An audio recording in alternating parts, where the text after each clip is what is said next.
Good morning. It's that time again. It's Friday. I'm Russell Quirk. I'm not Mike Graham, but on Monday I will be, because the big man is back from fighting sharks off the coast of Cyprus. So today of all days, I guess, is both a sad day for me, maybe a happy day for you, because yes, the big man, the founder, the man that is Mike Graham, is back on Monday. Look, hopefully you've had a reasonable time of it this week. We've certainly done our best to give you the news, the opinion, insight, information, and to entertain you too.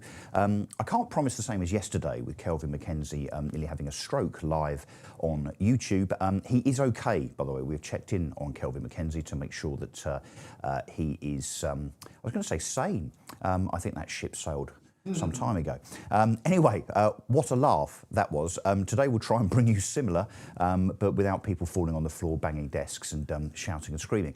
Talk about passion for his trade, Kelvin Mackenzie. You can see why he was editor of The Sun, can't you? Okay, lots and lots to talk to you about today, including, of course, the disintegration, the further disintegration of this government. We've got a poll as well, which we will be bringing to you throughout the show at regular intervals, which asks the question, what is disintegrating more? Is it Keir Starmer's government?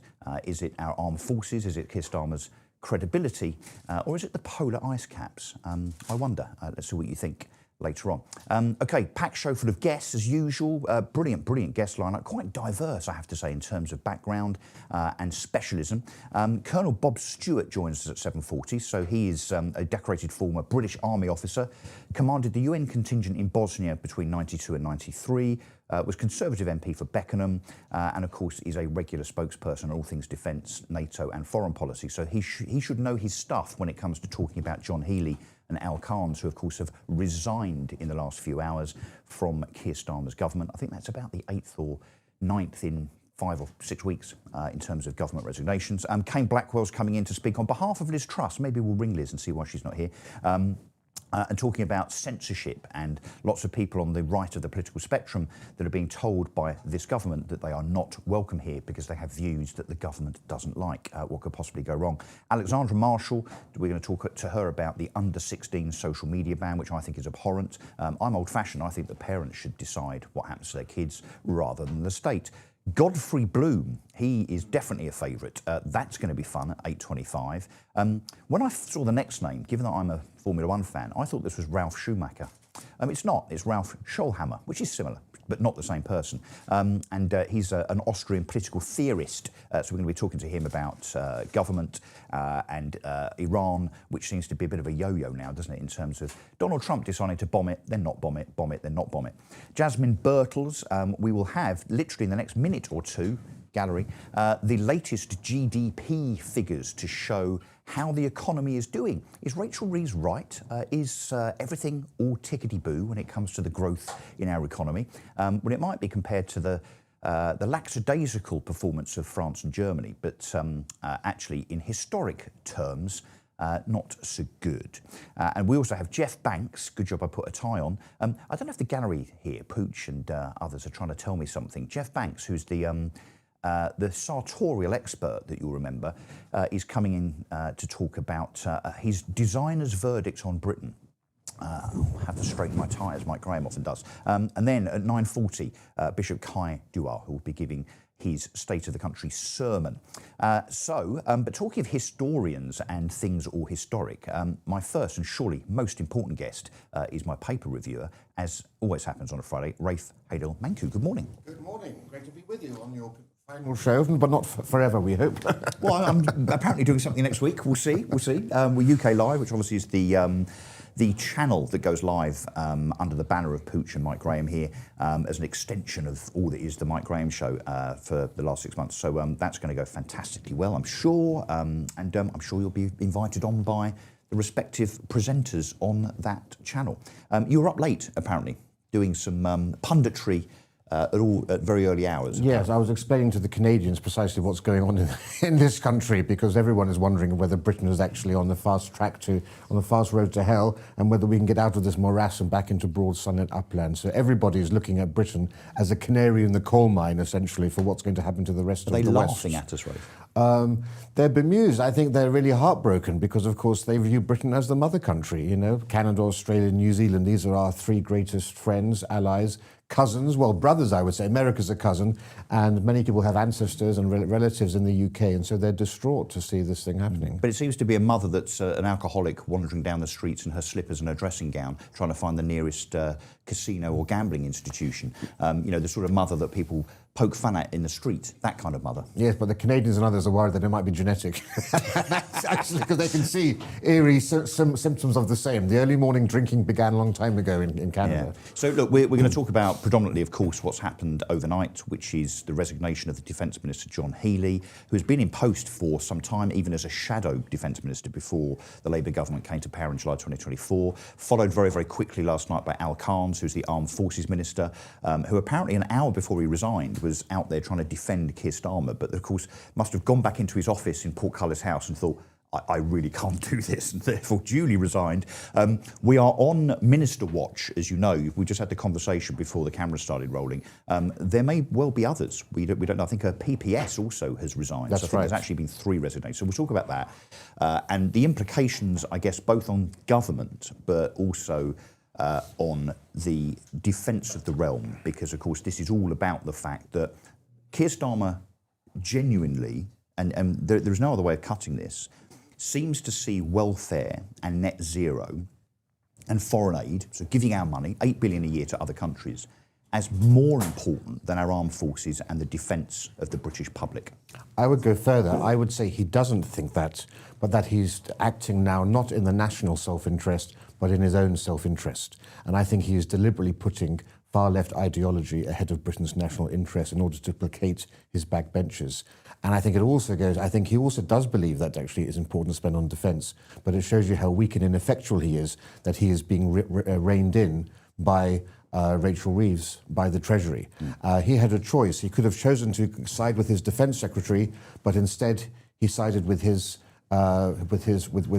Chancellor, because of course he knows that his backbenchers don't agree with him, that they want to have increased on welfare spending, and crucially, this is the thing people don't talk about, it's the lifting of the 2-child benefit cap. What happened was, I keep wanting to call him Dennis Healey, John Healey. Kind of the same. Don't forget that the 1976 government did go cap in hand to the IMF, so there are some comparisons. But John Healey was expecting to have £8 billion more over 4 years given to him. The 2-child benefit cap, which was a choice, there was no requirement to lift that, that's £3 billion a year. So actually, over 4 years, you would have had 12 billion.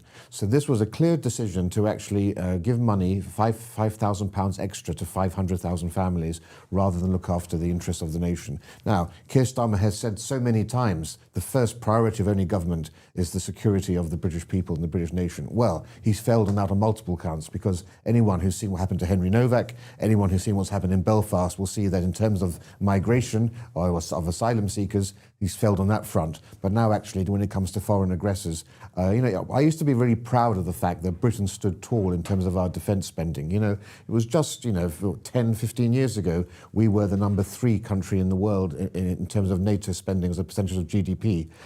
As recently as 2021, we were still at 4th place. Last year, we were at 12th place. And we're now currently around 13th or 14th in NATO in terms of spending as a percentage of GDP. I mean, the Poles put us to shame. They're spending more than the Americans, 5%, because, of course, they are at the coalface of all of this.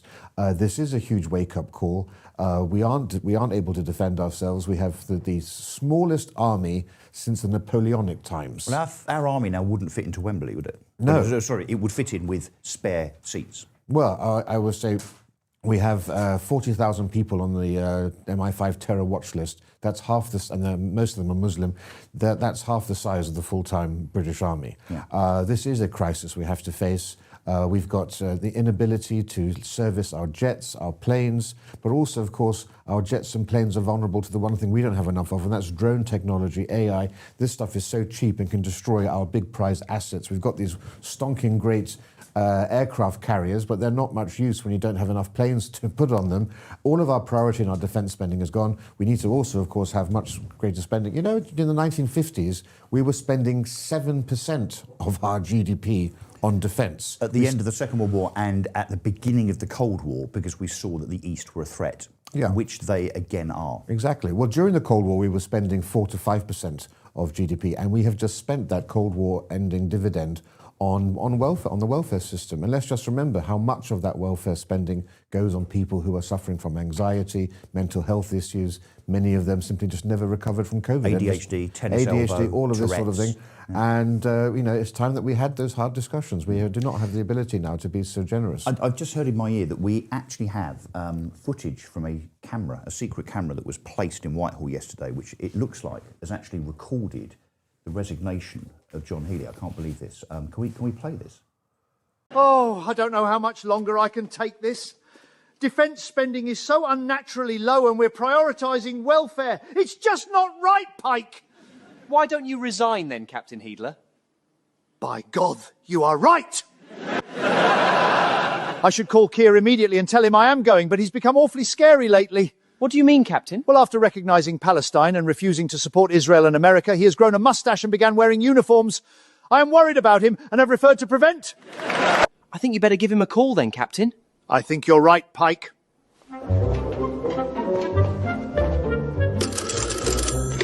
Hello, this is Captain John Healer. This is Herr Starmer. Why hello there, Captain Healey. I trust that plans are going well with respect to the reduction of defence spending.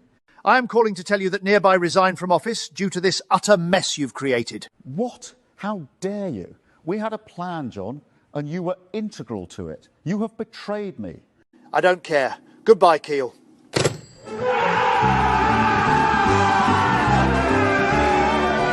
There's only one John Healey! One John Healey! There's only one John Healey!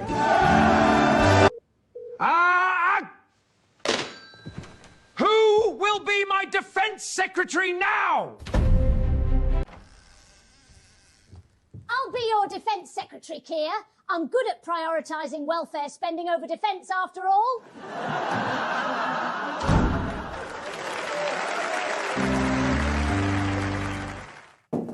Wow. That's exactly how it happened, Rafe. I think we'll have to call Keir Starmer the Adolf Mosley. He seems to be a combination of both of those characters. Well, I have to say, some of his approach to government, particularly when it comes to free speech and such regulation, is rather fascist, I have to say. Talk to me about the geopolitics of this. There's lots being said about the fact, in fact, John Healey and Al Carns both said it in their resignation letters, that at this time we need to make sure that our defences are the most robust they can be. Do you see, from a geopolitics, a historic perspective, that we are under more threat now than we've been, perhaps since the Cold War? Yeah, this is the most dangerous period, I would say, in my lifetime, and I was alive during the Cold War. But I think back then it was a very different type of situation we had. We had mutually assured destruction between the Soviet Union and the USSR.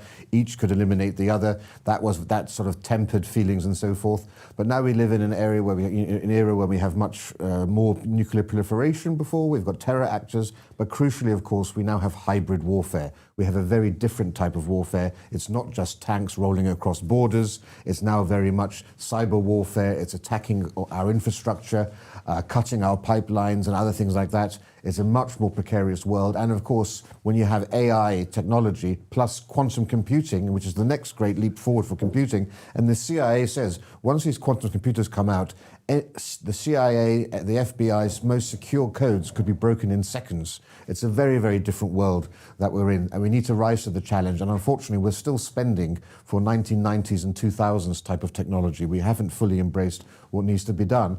Also, we've always been regarded as one of the world's strongest nations, either in the top 5 or in the top 7, depending on which ranking you look at, James and others. We've now given ourselves such an own goal. We are essentially committing harikiri on the global stage, where we've become a laughingstock. We saw that with our inability to send HMS Dragon to Cyprus after the Iranians hit our bases there, giving the French an open route to basically go and save a British territory. And I'm afraid it's the same thing here now. Once the Americans and the Europeans see that we're not actually living up to all the hype and all the talk of Keir Starmer about raising GDP levels on NATO, it damages our credibility globally, especially our defence industry. You know, it was the point that the Middle East and other countries would buy arms from the UK. Why would you buy arms from the UK, given the PR disaster they've seen in the UK? And you mentioned own goal, which takes us nicely to what England fans think of our Prime Minister yet again. Let's just play this clip for your delectation. Which one is that? Number 6, please, Pooch. Number 6. This happened 2 nights ago.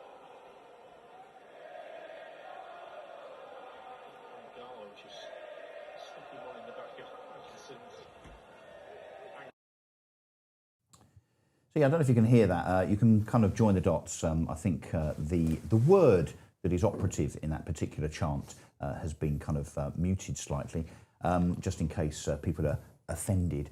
But you get the gist. You get the gist, right? You get the gist, Rafe, in terms of what England fans in the United States in a kind of pre-World Cup friendly against Costa Rica. That was 2 minutes into the game. Can I say this, Pooch? You can. I can say that. Oh, wow, you couldn't do this on Talk TV. Keir Starmer's a wanker. That is exactly what thousands of England fans are chanting. That's unprecedented, isn't it? In terms of England fans in another country watching a football match, and the first thing they do, I mean, without anyone, no Elon Musk or Nigel Farage, by the way, in the crowd saying with big signs, hey, say this, sing this. Unprecedented. Yeah, it reminds me of the Go Brandon scenes we saw in America where people were saying something else about Joe Biden and it was deliberately misinterpreted to a cleaner version. But yes, I mean, think about that. Normally you would hear that if Keir Starmer were himself present at an FA Cup final or something. But now they're not even in their own country and you're hearing this come out. I mean, how many more warning signs does a man need? In terms of the great, signs of the apocalypse, the plagues of locusts, and everything else, Keir Starmer has had the lot. Yeah, we haven't done a Keir Starmer warning, actually. Maybe we should have done, but the fact that there might be a lot of those throughout the show. He's still clinging on to power, and you have to wonder, is this chap a masochist? What is it about him? Because he must realise the writing is on the wall.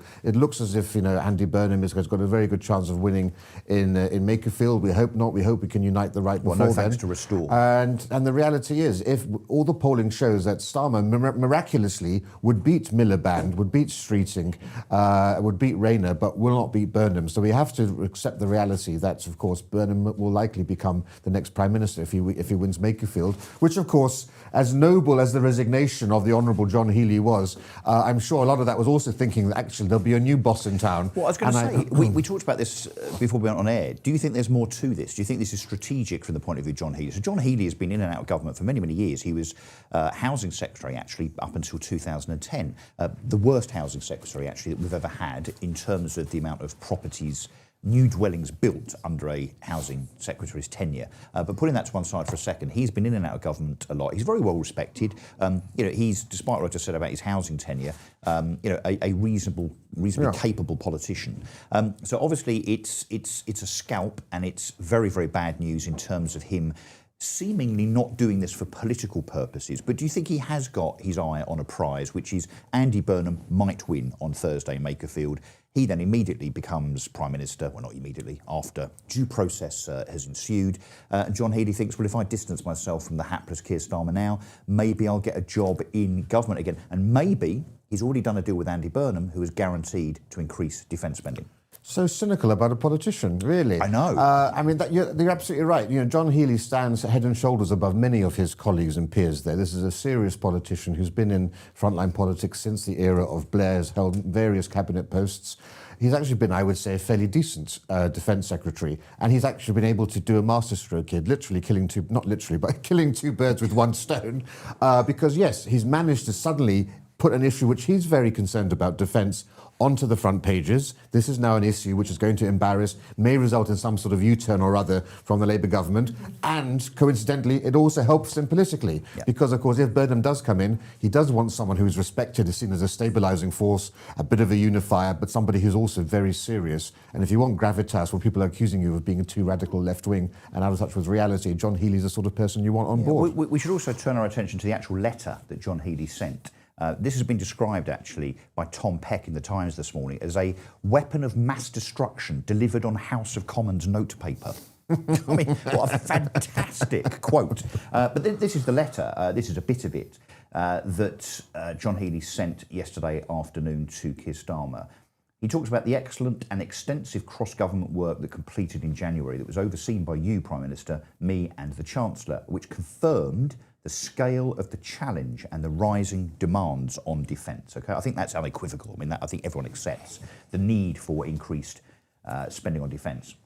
But then he goes on to say, since then, you, Prime Minister, have been unable, and the Treasury unwilling, hold that thought, to commit the resources that the nation needs to defend the country at this time of rising threats. Is John Healey blaming Rachel Reeves? Absolutely, and there's no other doubt about it. So what he's saying is you have someone like Rachel Reeves who has a clear track record of not believing defence is a valid way to spend taxpayers' money, who thinks that the Department of Defence wastes money on procurement and so forth. I think that's a bit over-egged, but there's certainly some truth in that. And crucially, it looks as if she's in control. It looks as if she's actually the person running the show, not Keir Starmer, because he's unable to actually get what he wants through her. Unable and unwilling. This is a great scathing, right? Scathing. He's the first defence minister in 40 years to resign in anger like this. The last time was 1986 with Michael Heseltine. I mean, Ben Wallace resigned in 2023, but that was through frustration, not from anger. This is a terrible broadside against the Labour government and Keir Starmer, who now, of course, seems even more ineffectual, even weaker than he was before. Do you think he is a zombie prime minister? In other words, in office but not in power? He's like most zombies. He doesn't have a brain either. So yeah, that's probably quite true. Yeah, I don't understand how he possibly thinks he will be with us after the summer. June the 17th now. Basically, this is a slow zombie crawl to June the 17th, to the results of the Makerfield by-election. And everyone just thinks, well, why are you just delaying the inevitable? Just say, I'm not going to stand against Andy Burnham, because all of the results show that you're just going to create more division for a country that needs unity at this time. And we said that we're on Minister Watch today, so we'll see what happens over the next couple of hours if other MPs and cabinet secretaries and ministers do decide to resign. Do you think more will? Do you think more will go, or is this just going to be confined to the defence brief? Yeah, I personally don't see it expanding beyond that, but who knows in this game. But I think certainly the focus now is on the state of defence, and so I think anyone who gets involved now would sort of muddy or cloudy the waters. We need to actually have. I think Healey knows what he's doing. This has been the precision strike. One of these nice new missiles that can just strike with keyhole precision. And I think anybody else muddying the waters would deflect attention. But do you think he's doing it in cahoots with Andy Burnham? That you might think that. I couldn't possibly comment. I love that. I wouldn't be. Francis Urquhart, first series of House of Cards. Shall we see what some of the other reaction has been, Rafe, from other politicians? Nigel Farage, of course, was quick to comment. Let's just play this clip. He wanted 3% to be spent on defence by 2030, something, by the way, that we campaigned for in the last manifesto. It makes sense to get to that target by then. The Prime Minister didn't match it by half, and so John Healey is gone. Well, where does this leave Sir Keir Starmer? Where does it leave the Labour government, Mr Farage? Keir Starmer's premiership is over. It's only a matter of time. Already in the corridors of Westminster, the jockeying for position is going on. Whether Burnham wins next week or not, there will be a challenge over the course of this summer to Starmer's leadership. It's over. Wow, yeah, pretty scathing. Not surprising, I suppose, Rafe, that Nigel Farage would castigate Keir Starmer over this. But it is literally one thing after another, isn't it? I mean, I've literally lost count of the ministers and cabinet ministers that have either been sacked or resigned. I think we're up to about 18 or 19 in 2 years. This stuff normally happens in the last kind of couple of years of a premiership or a government. The fact that this has happened pretty consistently. I think, didn't we have our first resignation within days of Keir Starmer taking the keys to Downing Street? Rosie Duffield, I think. So this is, again, unprecedented. But U-turns, can't remember what we're up to, number 15. Yeah, it's either 14 or 15. Well, there may be a 16th U-turn if Keir Starmer now feels pressure to increase defence spending. Yeah. And what was really irritating, but again, not particularly surprising, with Nigel Farage saying what he has said and others, obviously Kemi Badenoch's had a view as well, the government's response was that Britain is safer because of Keir Starmer's tenure. Yeah, I'd love to see the calculations and the metrics there to judge that by. I think all he's basically saying is that, well, I said we shouldn't go into Iran and I was proved right, because it's really hard for me to see by what other metric you could say Britain is safer. I mean, as I said, on our streets every day we can see the dire consequences of his smash the gangs routine not producing any tangible benefits at all. We've been embarrassed globally on the stage. We've let the French basically come to our aid in Cyprus. This has been the biggest sugar show I can remember. Sugar show? Well, it's too early in the morning for me to say anything. I like the stealth. Yeah, no, we get it. The stealth-like nature of your castigation there. Let's talk in a bit of detail, shall we, about the numbers, because You know, a lot's being said that the issue here, of course, is the lack of spending, the lack of increase in spending to get us to 3% of GDP. Now, of course, we all know what GDP means. There are numbers that are out this morning, which we'll come back to. But in real terms, the issue seems to be this 8 billion, which I think you referenced earlier on. That sounds like an awful lot of money, doesn't it, over a period of time? But of course, when it comes to the defence of the realm, inarguably it's not. But in comparison to some of the other commitments and pledges that have been made by this government over the last 2 years or so, it's a very, very small amount of money. So as a comparison, the amount of money that Britain now spends on benefits, including pensions, is about £280 billion. The latest numbers I saw actually in terms of the amount of money that we spend on benefits versus income tax, so it's just income tax, not all tax, it's just income tax. We now spend more on benefits than we get in to the Treasury in income tax. I mean, that is an astonishingly bad set of numbers. But we spend also £8 billion a year on foreign aid. So we're giving our money to the tune of £8 billion every year to Somalia, China, India, who have their own space program, and so on and so on and so on.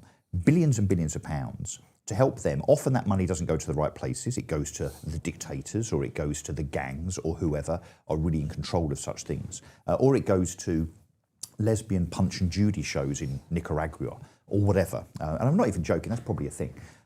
So we have that. Then we have... Free condoms to Pakistanis, don't forget that. Well, yes. But then I think we've all talked about aid, and of course there's climate aid as well, which is one of Ed Miliband's pet projects, which is more billions of pounds on an annual basis to try and help and persuade other countries to mitigate their carbon output, which is even more nonsensical than ours, which I'll now come to. Our pledge to get to net zero by 2050, this madness, this lunacy from Ed Miliband, which will have no discernible effect on the planet in terms of us getting to that, given everything else that's happening in India, China and the United States. The cost of that, Rafe, is £100 billion. It's 125 billion. Well, thank you, £125 billion. How on earth can anyone watching this programme now reconcile that we now have destroyers and submarines in dock being repaired constantly, barely no aircraft carriers, a depleted army, Royal Air Force and Naval Service, a pathetic attempt actually at armed services from a government perspective in terms of commitment and investment.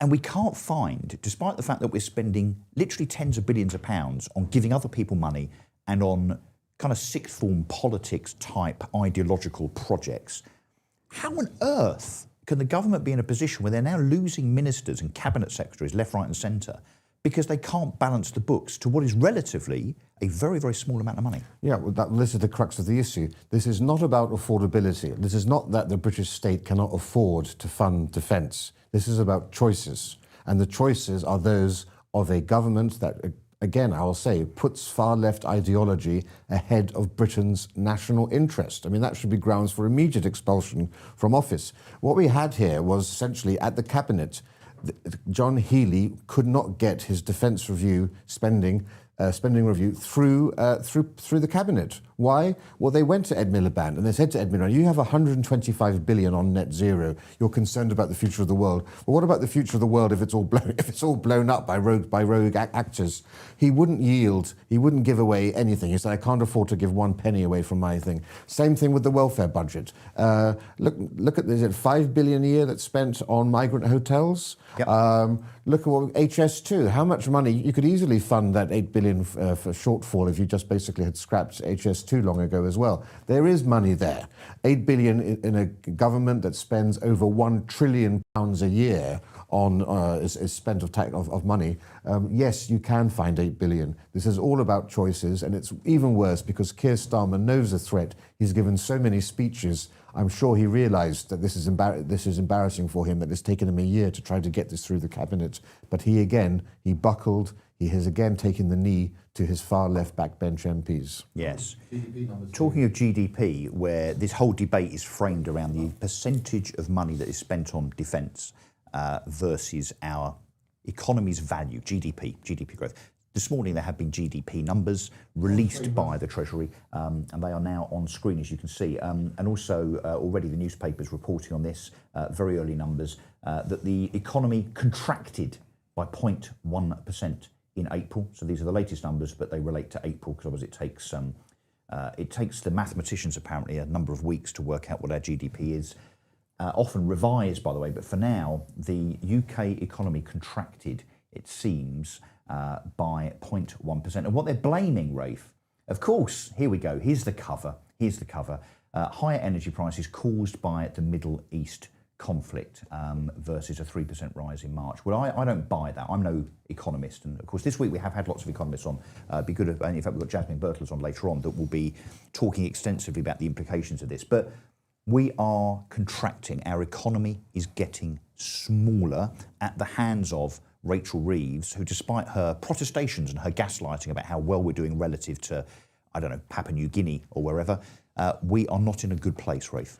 No, she's strangling the economy. We see it with the people being unable and unwilling to hire people into new graduate positions using AI instead, because it makes much more economic sense now, given national insurance contributions that companies have to pay. And also, let's just be clear here, GDP growth in recent years has been fueled almost entirely by low-skilled mass immigration coming into this country. It's only because we have a growing population that GDP has risen, but GDP per capita. Exactly. But yes, but we are not experiencing that in our lives. So GDP may be growing because there are more people here, but each one of us is getting steadily poorer. But of course, even now that's not working because the brain drain out of Britain of high earners, high-skilled earners, is getting so high now that it's taking even more low-skilled migrants to come in to try to plug that gap as well. Yeah, I have to say, Rev, I'm not feeling wealthier or better about the economy because of 50,000 boat migrants coming over every year. That's not doing it for me economically, I have to say. I don't think they're enriching the country. And obviously the ones that choose to behead us, they're definitely not enriching the country in any respect, apart from maybe our prison places, ultimately. Well, I had an Anglophile friend come over from America recently who hadn't been here for a while, and he just looked around and said, Britain is broken. He said, since arriving here, I can just see the decay everywhere, the potholes, the closed-up shops, just the sense of deterioration of neighbourhoods, the people on the streets. This is not a country that's just burgeoning with a great GDP. Should we switch it a little bit and try and put a smile or two on people's faces? Please. I want to talk to you about the sheepdog, Rafe, that has been reported to the RSPCA, I kid you not, for herding sheep. Well, quite right too. Think about the sheep. Does no one ever think about the sheep? Don't start with your fake leftism. Oh, we've already had a lefty on this week. It didn't go well. I had to bloody apologise for it. Here it is, right? So front page of the Telegraph. Sheepdog reported for rounding up sheep. This is an actual story. Page 1 of the Telegraph. A sheepdog was reported to the RSPCA for rounding up its own flock. Tom Truman, farmer, received a complaint from the animal welfare charity after his border collie had been seen worrying sheep, which is kind of what sheepdogs do. The incident was logged by the RSPCA, and he then received a letter with 2 animal welfare pamphlets titled Dog Behaviour and How to Look After Your Dog. His sheepdog, Tilly, 8-year-old collie, had been helping him round up his flock that has escaped onto a road. So poor Tilly here, doing her job to an exemplary level of professionalism. Some idiot has reported, I kid you not, has reported a sheepdog for rounding up sheep. I think they should give Tilly a promotion and put them in charge of border control, because if it can teach our chaps how to round up asylum seekers.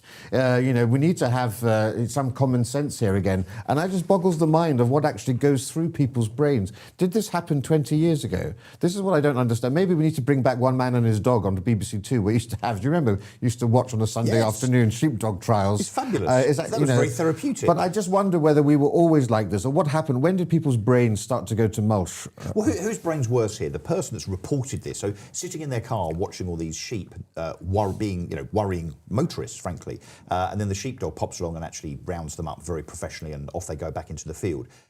Who's the biggest idiot here? Is it the person that then reported the dog for clearing the road of sheep, or is it the RSPCA for not saying to the person that rings them, get a life, go away, you silly idiot? This is in a rural area, this is a sheepdog doing its job. Before you go, there's another one, though. You ready for this? Because this is Friday. We do this sort of thing, apparently. This is the worst burglar in Britain. Let me tell you about this. A career burglar, so he's done this quite a number of times, it seems, left a passport photo of himself on the roof of a £4 billion Belgravia property that he was burgling. We've got to name him. Glenn Banks, no relation to Jeff Banks, who's coming in later, by the way, 57, climbed through a window of a two-bedroom house on Cadogan Lane on February the 14th last year. One of the occupants noticed that a window was open and that there was muddy shoe prints on his deck. He then found Banks, not Jeff Banks, who managed to run out of the house before he was caught, Rafe. However, in doing so, he left his jacket behind, which contained paperwork, including his passport photo, Suffolk Crown Court heard. The jacket was tested and Banks' DNA was identified. Banks has 34 past theft offences and 10 previous burglaries.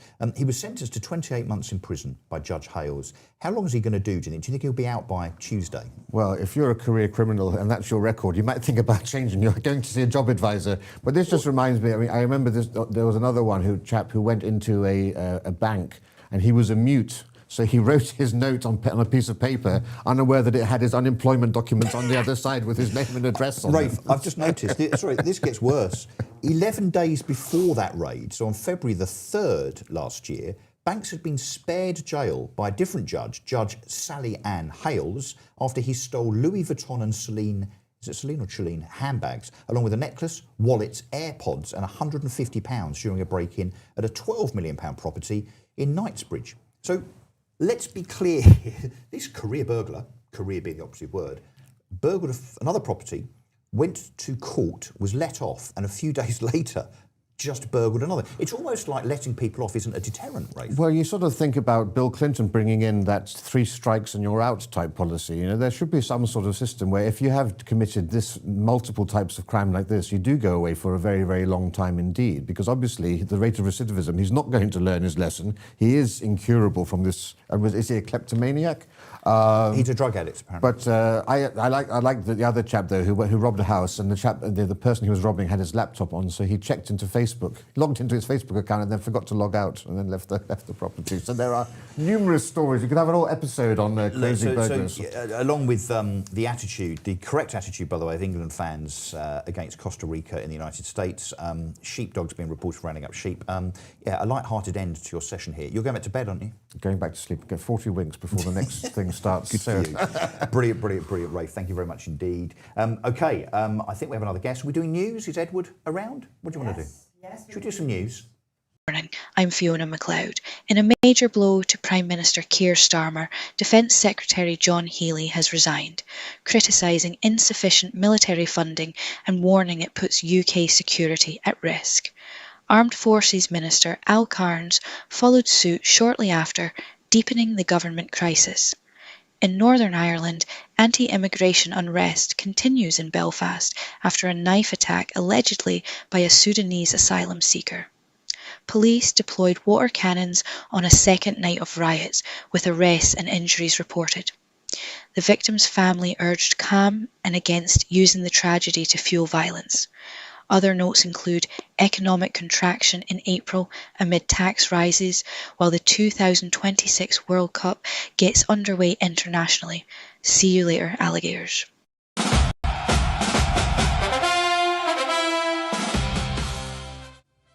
Hi there, Mark Littlewood here, in Mike Graham's seat. But as of Monday the 15th of June, I'm going to be in a different seat for UK Live, giving you everything you need to know about the World Cup. Is it finally coming home after 60 years? I'll be broadcasting from the beautiful town of Calidore in Mallorca, which has vast numbers of sports bars for me to watch every second of every single match. We're going to have guests, chats, and don't worry if you don't really understand football or if you're not interested in it. This is going to be a sideways take on the biggest sporting tournament that mankind has ever seen. We'll never be offside, but you might sometimes see me bombing down the right wing. We'll be looking at what's happened in the previous night's games, what's going to happen in that evening's games, and we're going to be profiling as many of the countries as we can. There's 48 of them in this year's World Cup. What do you need to know about not just France and Argentina and Spain, but Curacao, Haiti, the Cape Verde Islands, the long shot minnows. Be there from noon weekdays on UK Live, joining me for a World Cupper. See you then. The revolution will be televised. The revolution will be televised. Yeah, definitely watch that. That will be a mix of football, not my thing as you know, but also politics and banter. I don't know anything about football except that England never win. 1966, I think, was the last time, which is quite a long time ago. I wasn't even born. Seriously, I was not even born the last time that we won the World Cup, which apparently was won by West Ham. That might be a very controversial thing to say. I don't know, let me know in the comments, but apparently most of the England side that won the World Cup in 1966 were West Ham players. And I say that because I live in Essex and West Ham is my closest Premiership side. And if I were a football fan, it would be West Ham that I would nail the colours, my colours to in terms of my footballing mast. We're not winning it though, let's be honest. It's not coming home. We'll be out before the quarters probably. Let's do some super chats, can we, Elena?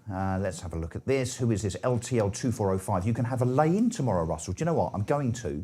I'm looking forward to it. But because I've been so used to getting up at 4:30 every morning this week, guess what's going to happen? I'm going to wake up at 4:30 tomorrow morning, aren't I? There's another super chat from Orwellian Nightmare. That's pretty apt. There's global government coming down the track. Who needs a military? All part of the Fabian plan. Might, by some, be seen as a bit of a conspiracy theory, that, Orwellian. But many of us would say that you're right.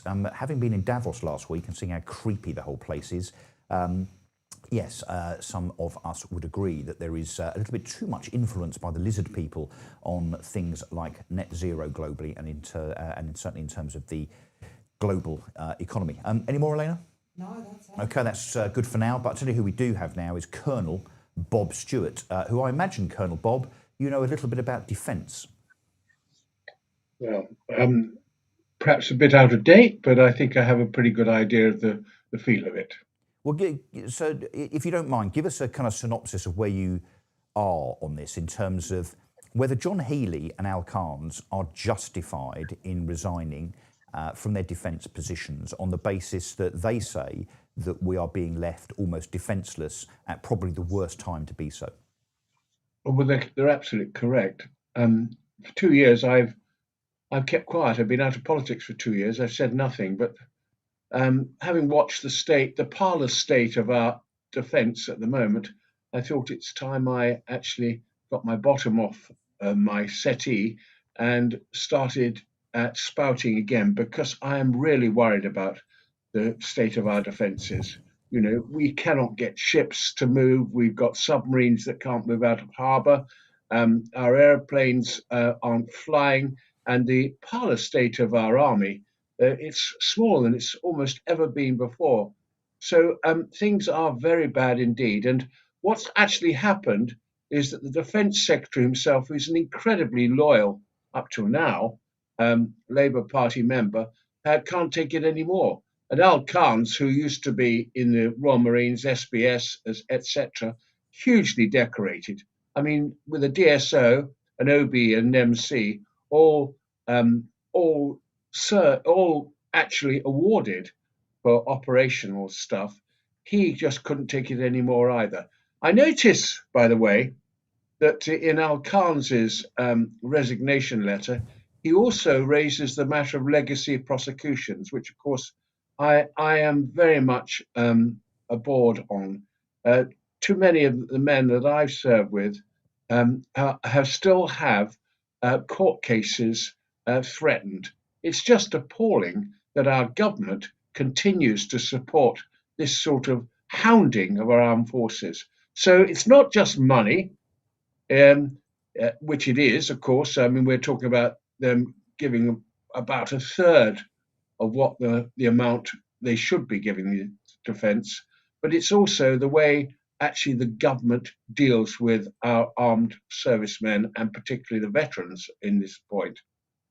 So what you're referring to there is this witch hunt with regard to veterans, so people that were sent to do things, whatever those things were, in conflicts, including Northern Ireland, particularly Northern Ireland, many years ago, whereby the wisdom should be that 40 years on, you should leave those service people alone.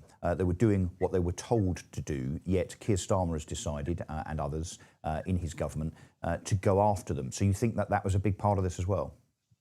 Well, I think it's part of it. It's not. I don't think it's the major part of it. The major part of it, the fact is, the armed forces aren't resourced properly.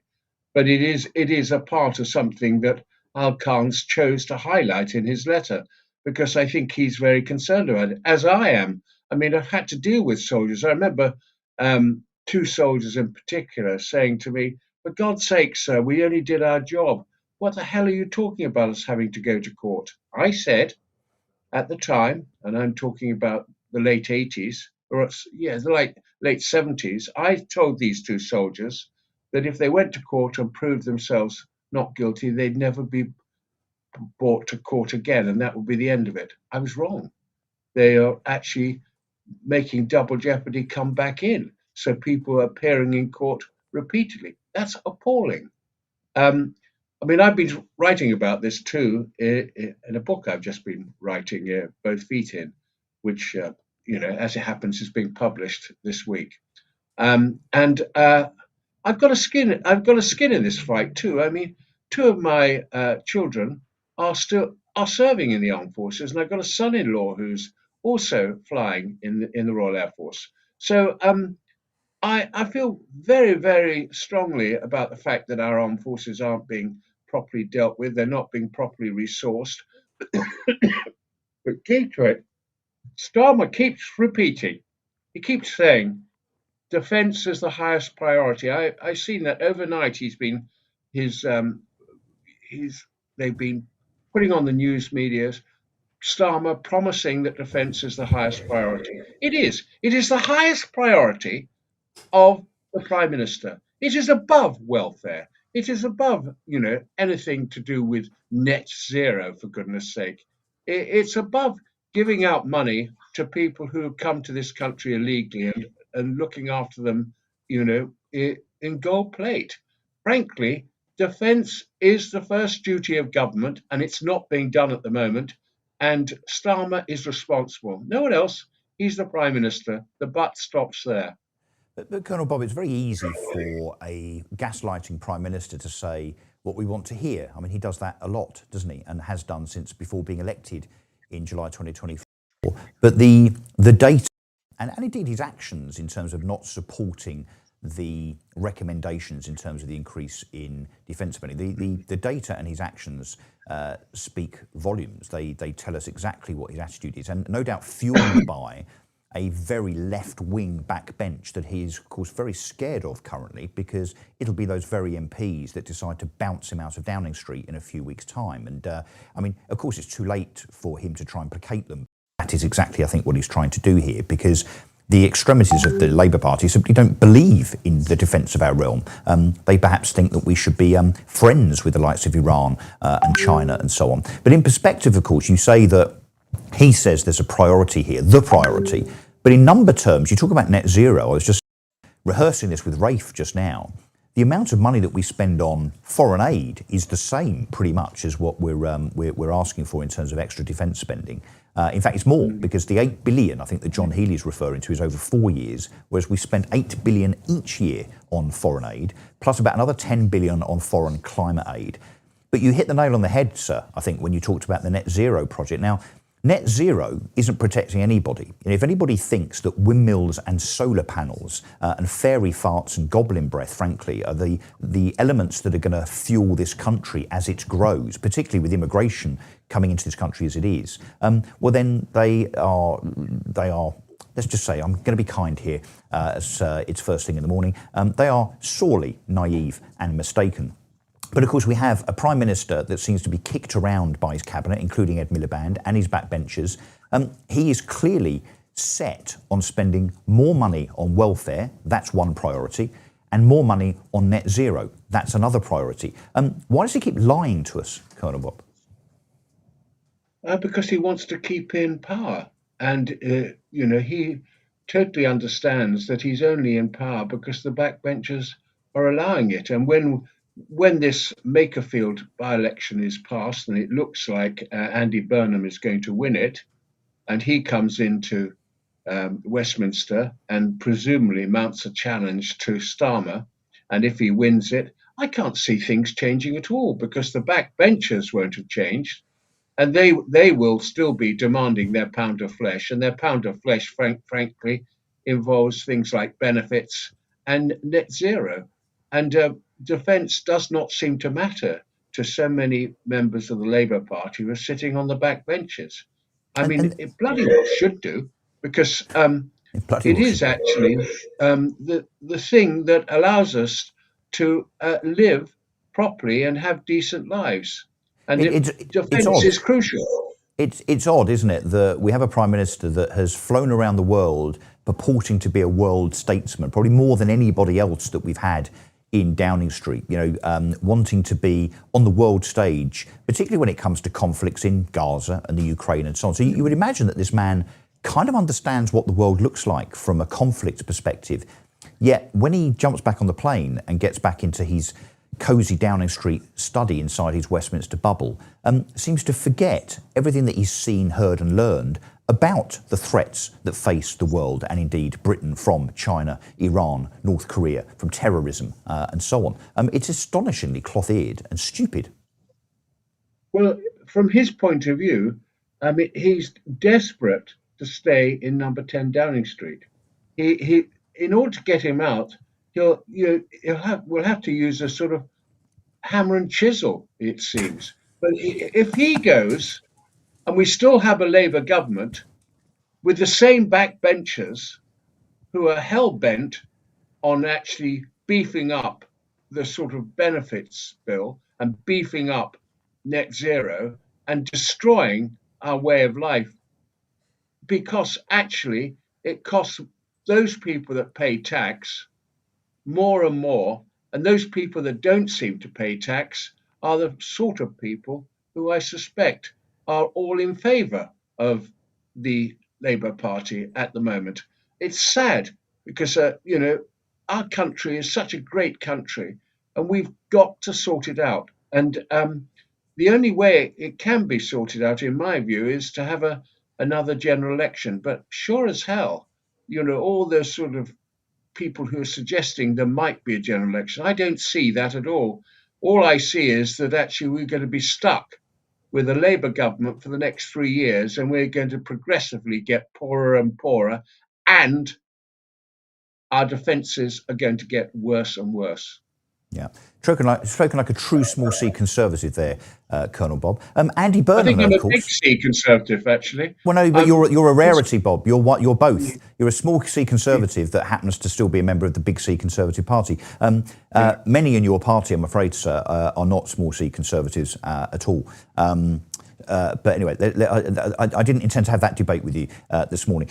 Andy Burnham, if he should be elected in Makerfield on Thursday, and if he should become Prime Minister weeks and months later on, given the due process that the Labour Party kind of inflicts upon us in that regard, Andy Burnham's effect on this debate, is Andy Burnham telling us that he will acquiesce and spend more money on defence? Is that why, do you think, John Healey has resigned? Because Andy Burnham has said, don't worry, mate, you resign now, make Keir Starmer look bad, but when I'm Prime Minister, you come back as Defence Secretary and I'll give you your 3%. Well, that would be a thought, isn't it? If that was to happen, good. That's an improvement. An improvement on the current situation. I mean, Dan Jarvis, I don't know what incentive they've given to Jarvis to come in to take over from Healey. Maybe they must have. He must have been told, "We'll give you the money, or we'll give you towards the money," because Dan Jarvis is a decent guy. I know him personally, and I don't think it's a poison chalice at the moment. Someone like Dan, who's been in the parachute regiment for 14 years, was a major and a very successful officer, as far as I understand. Why would Dan do that? Surely his political career is not actually more important than his conscience. I mean, one of the things about Healey, which I always admired, and I've known him for a very long time, was he did seem to be a man of principle. He actually had to dine with a long spoon as Defence Secretary for the last 2 years. And Al Carns is a superb man. These two guys have left office on principle. They might have gone earlier, actually, than this, because the indications were the defence investment plan wasn't going to come up to scratch. The people that had organised this defence investment plan was George Robertson, Lord George Robertson, ex-Defence Secretary, ex-Secretary General of NATO, who actually, forgive me, I have to say, once invited me to become part of his staff, and it just didn't work when he was Secretary General of NATO. And also, Richard Barrons, who was an officer, General Richard Barrons, who was an officer I knew. These two guys designed this SDR, Strategic Defence Review, and when it was published, I recall the Prime Minister saying, right, we'll accept that. After all, it was the Labour government that commissioned it. We'll accept that and we'll provide the resources to do it. So Colonel Bob, can we state this then as a further U-turn? I think we're up to number 16 or 17. That sounds suspiciously to me like another government U-turn. They commission something, they agree with the findings in terms of the extra spending, and then decide not to. Can I just pause us, though, because I think we should hear from Bridget Phillipson, who, of course, is the Education Secretary, insofar as what she has said in response to John Healey's resignation overnight. That John's reached that decision. John has been a fantastic Defence Secretary, a wonderful colleague, and I've worked closely with John for many, many years, and I'm really sorry that he's left government and he's made that decision.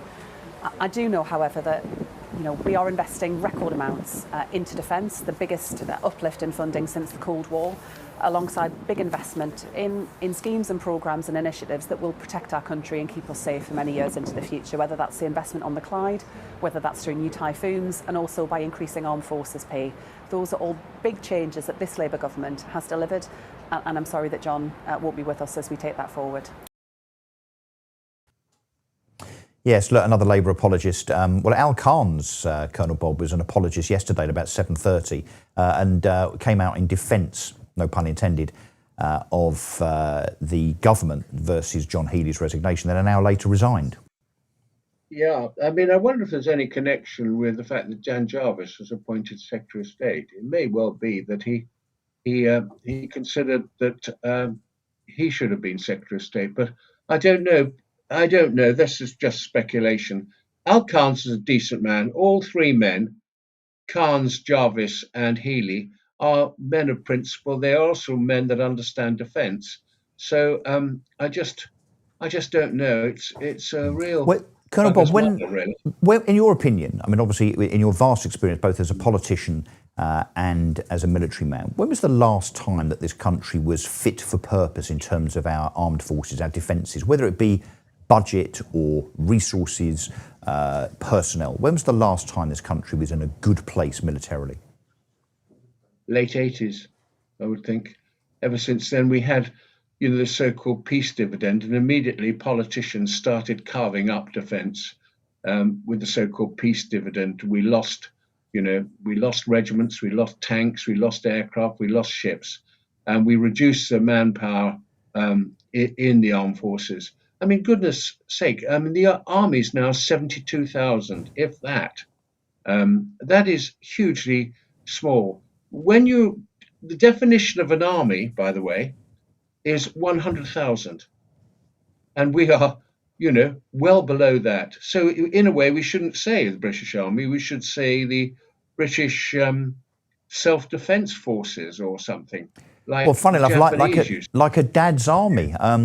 We'll play the clip later on. I don't know if you saw at the beginning of the show. We jibed that we actually had a camera inside Whitehall to witness the resignation of John Healey yesterday, and that's gone down very, very well with our audience. We'll play that later. Got to leave it there, I'm afraid, Colonel Bob, I'm afraid. But thank you very much for your wisdom and your candour, and we'll see how this story develops, maybe more resignations as the day goes on. There have been three, of course. John Healey, Cabinet Secretary for Defence, Al Carns, who's the Armed Forces Minister, and a PPS who's, her name escapes me, but never mind. Right, let's move on, because it's Labour, who cares?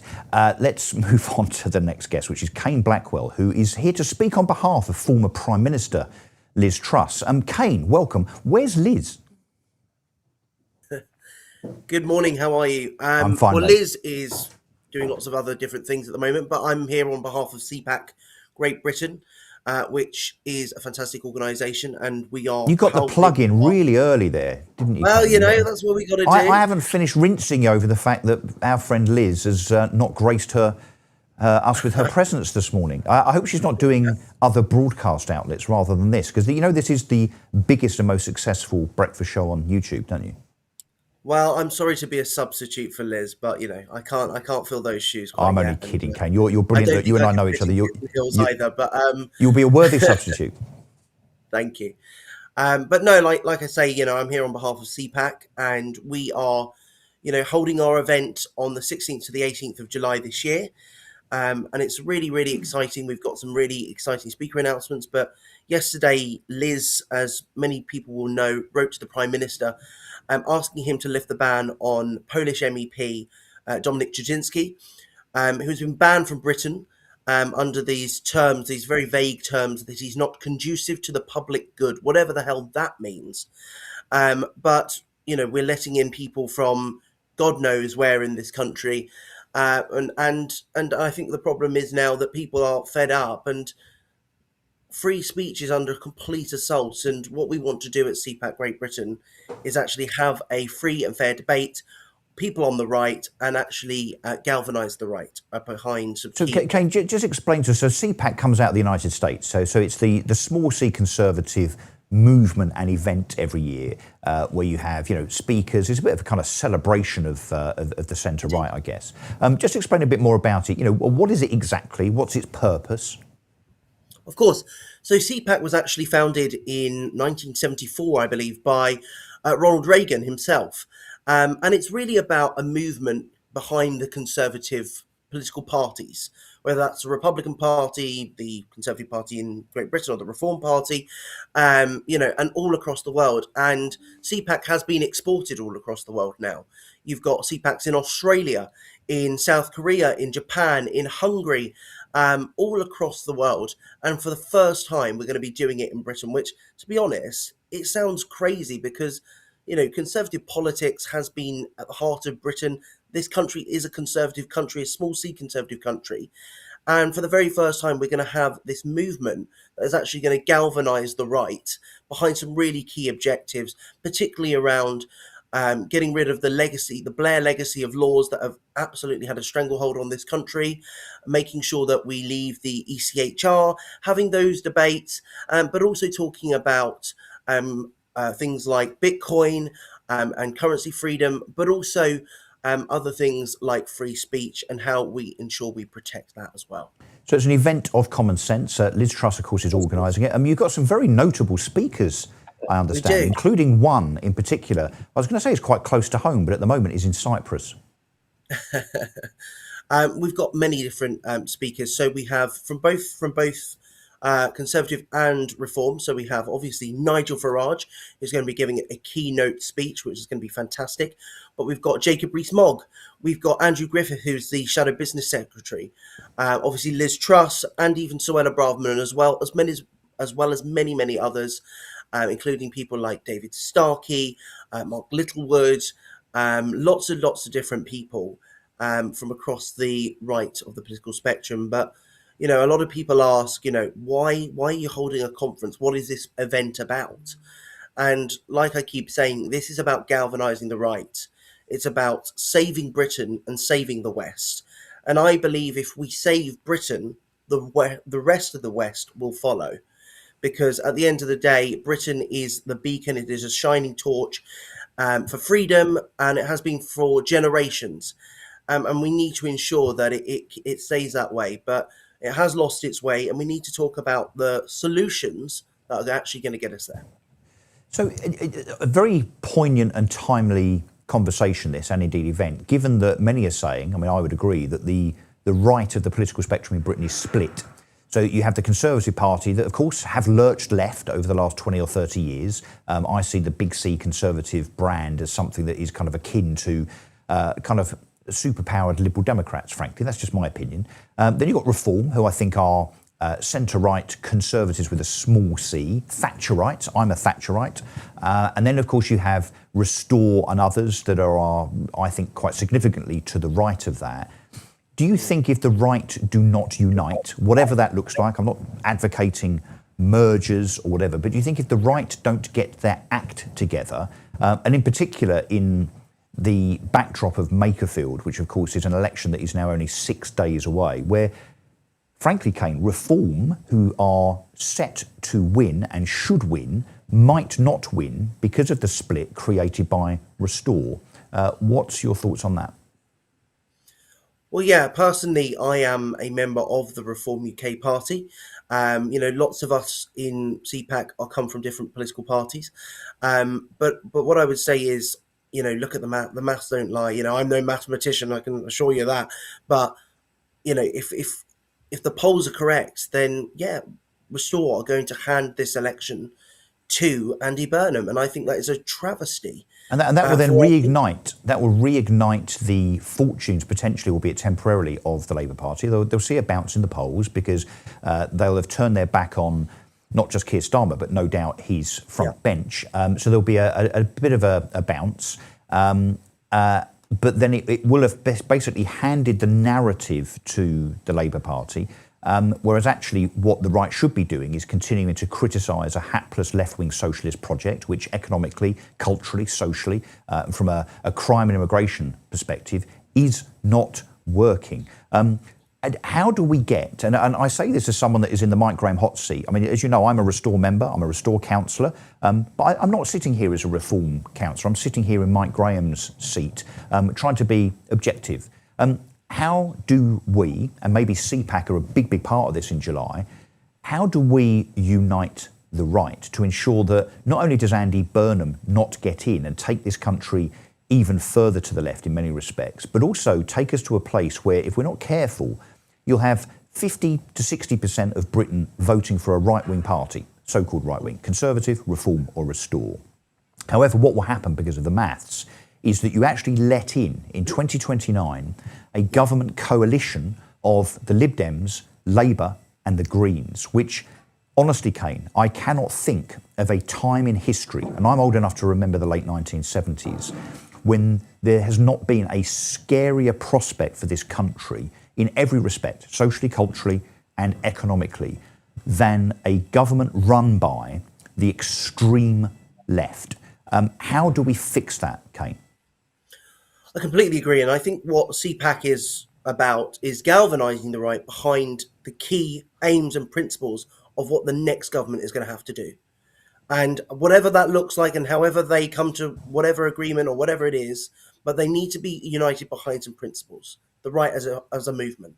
And they are about actually changing, reforming the Blairite legacy of laws, and ensuring that civil servants are not in control, because that is the problem with this country. And what the right have failed to do so often is they turn on each other, but are forgetting that the people who are actually destroying this country is the globalist blob.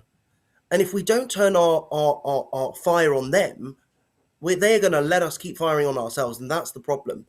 And I think what we have to understand is it's bigger than political parties. It's bigger than the Labour Party. When people say, oh, yeah, we've got to get rid of the Labour Party. Sure, we need to do that. That's the easy part, quite frankly. What we need to do is actually unburden ourselves from these years and years and years of civil service independence, which is rubbish because it's all about unaccountability, and actually look at how we can change our country and put parliamentary democracy, what this country was principally founded on, back in the heart of our politics. Because we need our politicians, our elected representatives, to be making decisions. The idea that Restore earlier this week, I was quite annoyed by many people saying that Robert Jenrick and Suella Braverman are to blame for what happened in Belfast because someone was let in under their watch. The idea that the Home Secretary or even the Immigration Minister is stamping and rubber stamping people going through, or even have the power to change the migration targets and statistics, is rubbish. Let's see what we're going to play a clip now. Let's see what Zia Youssef thinks of things. A rather articulate individual, I think it's fair to say. Let's see what Zia Youssef makes of the deteriorating state of Britain. Zia, it's great to see you. Explain what these Irish men and women are upset about and what should be our takeaway in the US. Well, thank you for having me, firstly. Look, what the British people were subjected to in that footage, which has been shared widely on social media, I'm sure a lot of your viewers have seen it too, was a Sudanese national attempting to behead a man on the streets of Belfast. And what that is a horrific manifestation, a visceral and horrific manifestation of the nightmare that British people have had to suffer now for decades under successive governments. Sadly, the so-called Conservative government and now a Labour government that refuse to have a border, continuously place the rights of, for example, illegal migrants above those of the native population, and really an increasing sense, as you just laid out, a sense of helplessness among the British people. And this footage comes just a few days after the trauma of British people having to watch the release of the body cam footage of the murder of Henry Novak, in which Hampshire police attended the scene of an apparent crime that was reported where the actual murderer claimed that he had been racially abused by poor Henry. And when the police turned up, Henry said repeatedly that, quote, "I've been stabbed." Hampshire police responded with the words, quote, "I don't think you have, mate." And the last words that Henry, of course, who's a white man, the last words Henry heard on this earth was rights being read to him as he was handcuffed by Hampshire police and he bled out. And so what British people are being subjected to is intolerable. They're extremely upset, extremely angry about it. Look, I'm sure you know many British people. They're lovely, they're warm-hearted. I think they're the loveliest people in the world. They welcomed my parents in the early 1980s when they came to the country. But ultimately, their patience is now exhausted. And the solution to this is actually having a border, as you just pointed out, border crossing, illegal border crossings under Trump have fallen to from pretty much nothing since he actually said we're going to have a border. That's exactly what reform would do in Britain. It would stop the boats, and that's why reform under Nigel Farage's leadership have led 350 national opinion polls in a row. Zia Youssef there, Kane. Of course, one of the other limbs of the centre-right, one of the other passions and talking points is freedom of speech. Let's talk about that for a second just before you go, Kane, with regard to the letter that Liz Truss has sent to government, to the Prime Minister, regarding Dominic Tuczynski. What's this about? This is an MEP, so he's an elected parliamentarian in Poland that has been effectively banned from Britain because this government doesn't like what he says. Is that right? Exactly that. Dominic Tuczynski is a patriot. He believes in borders, and he believes in keeping Europe as it is, as a free and open society. And Dominic Tuczynski has been banned by the government for coming into the country. And Liz and CPAC Great Britain have asked the Prime Minister to actually lift that ban because we want him to speak at CPAC and have a free and honest debate about the state of Europe and the state of our country and the state of immigration. It's what has he said then that in the view, incorrectly probably, of Keir Starmer and this government, and maybe the blob that you referred to just now, and you're bang on with the blob references, by the way, in terms of them being the greatest threat, and I know Liz has written extensively about this, the greatest threat to this country. It's not just media, politics, politicians and so on. It is very much the blob. What has he said that is so apparently abhorrent? Well, I mean, he's been a very outspoken person, particularly on immigration, for many years. I don't know. There's one single thing that he said. Has he dared to say, Kane, that countries should protect their own borders? I mean, that would be outrageous. I mean, that is the most egregious thing he has said. And quite frankly, millions of people up and down this country and across the entirety of Europe and across the Western world are saying that as well. So if Keir Starmer would like to ban the entirety of, half of the United States or majority of people in Europe and a majority of people in this country for holding those views, then goodness gracious me, this country wouldn't have any people in it. Well, okay, he would like to, wouldn't he? Because of course he doesn't like the views of people that disagree with, or indeed the views of people that make him and his immigration ideology, which is that all refugees are welcome and diversity is our strength, including those that come here to behead us. It's embarrassing and awkward for him. Kane, brilliant, thank you. You're almost as good as Liz Truss. Thank you very much. And tell her that I'm very disappointed that she didn't come on the show, but I'm sure she'll be on for Mike. Maybe that's what it is. It's because it's me, not Mike Graham. Oh, no. Okay, right, look, let's talk about, talking of free speech, this thing that we've touched on a number of times this week, which is this government attempt, in fact, they're going to do this, which is to ban social media for the under 16s in Britain. This is very polarising, this, because there are a lot of people, even on my side of the political fence, that think it's fine, because social media can be bad, to ban social media for kids under 16. Bearing in mind, there are many on the left that think that 16-year-olds should vote. How can you say that literally within a day or so of someone's 16th birthday, on the one hand, they're kind of smart enough to vote, but not smart enough to not be influenced by stuff on social media? Well, look, Alexandra Marshall will have something to say about this, online editor of The Spectator Australia. Alexandra, banning things is good, right? Well, first of all, let me be clear that I am not only the online editor of The Spectator, I was a fandom queen when I was 14, so I was editing and monitoring online forums as a child, and I also worked for a senator, so I did a lot of back work on this exact policy before it became general knowledge. So the idea, but to your question, the idea of just banning things is good. That is not the case unless you're talking about something like, I don't know, socialism, which we could probably do without.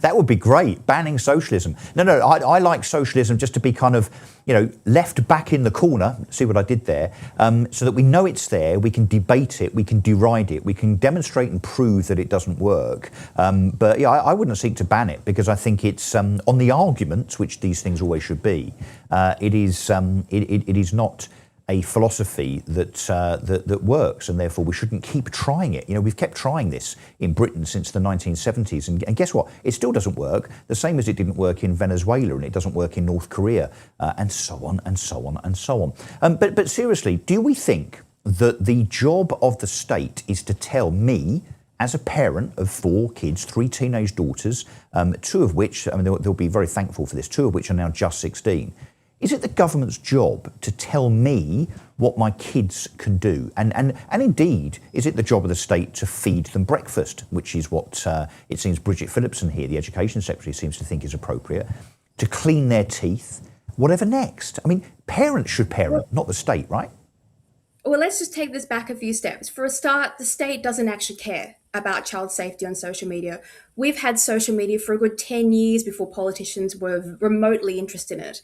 The only time the political class took an interest in social media was when social media became political and social media started harming a lot of their narratives and a lot of their policies. And for once, instead of the publications being able to control what the narrative on politics was, ordinary people were able to go into the public square and say, hang on, your policy is rubbish and I don't agree with you. And this started to fundamentally impact how politics function. And so politicians have this view of social media, even conservative ones, of this is a toxic swamp. All these people do is insult me. I want to get rid of social media. And this has a lot to do with why all of these social media banning policies center around political social media platforms, not the actually dangerous social media platforms where children are congregating outside of the public reach, such as on gaming chat forums and other closed social media platforms. Those weren't even included on Australia's ban until people pointed it out. Our ban started specifically with Twitter. Now, don't forget, Twitter is famous for being the first truly free speech conservative-leaning platform after Elon Musk purchased it. And our e-safety commissioner is a former employee of the old Twitter regime. And there are a lot of very public spats between our e-safety commissioner and Elon Musk before this policy was put into place. And even before that, our Conservative government was outed by Elon Musk as sending thousands of takedown notices during the pandemic. This was a massive controversy in Australia. So we are the leaders of exporting this censorial policy to you guys. Sorry about that. And Canada and Europe. But for us, we were forewarned about it. We had no illusions that this might be about safety. We'd already had the digital ID discussion. We'd already seen all these takedown notices. We'd already been through censorship. And so when we saw this, we knew straight away what it really was. And it's kind of depressing to watch the heart of Western civilization and the Enlightenment toying around with this policy that you took off us as if it's some kind of public good for children. It has nothing to do with the problems facing children to do with media. And there are a lot of problems with technology and children, none of which relate to social media. So it sounds like digital ID through the back door. But let's look at in Australia where you are, the consequences of this policy that I think was introduced in December 2025, right? So 7 months ago. From what I'm reading here, and correct me if I'm wrong, 4.7 million accounts were deactivated as a consequence of this Australian legislation in month one.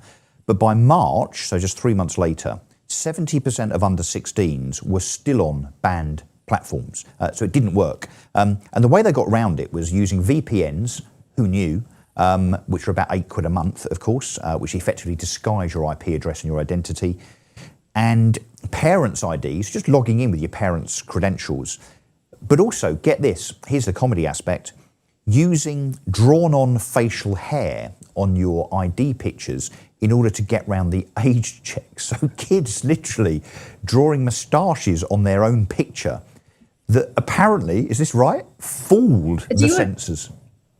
Do you know how bad it is? The kids log into Grand Theft Auto, which, for those who don't know, is an adult console game. They take a photograph of their profile character from this adult game and use that to bypass the under 16 social media qualifications. But this was a conservative policy. So before our Labor Party decided they could run this as an election campaign at the end of last year, they just took the old Scott Morrison conservative era policy, just repackaged it and went, okay, please vote for us, parents. We know things are going wrong.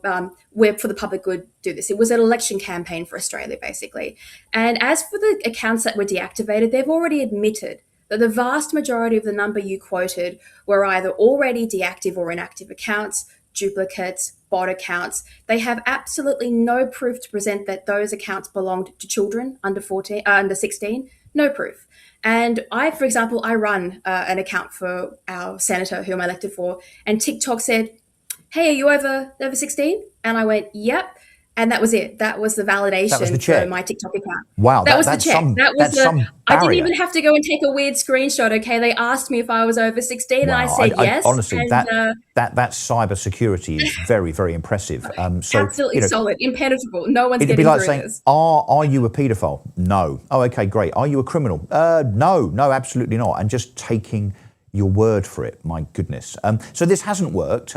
What next? When the data shows in a year, 2, 3 years' time that this hasn't worked at all and that kids have still got access to this, and kids, guess what? Teenagers for about 10,000 years have been exposed to things that perhaps they shouldn't, whether it be a bit of violence or sexual gratification or whatever.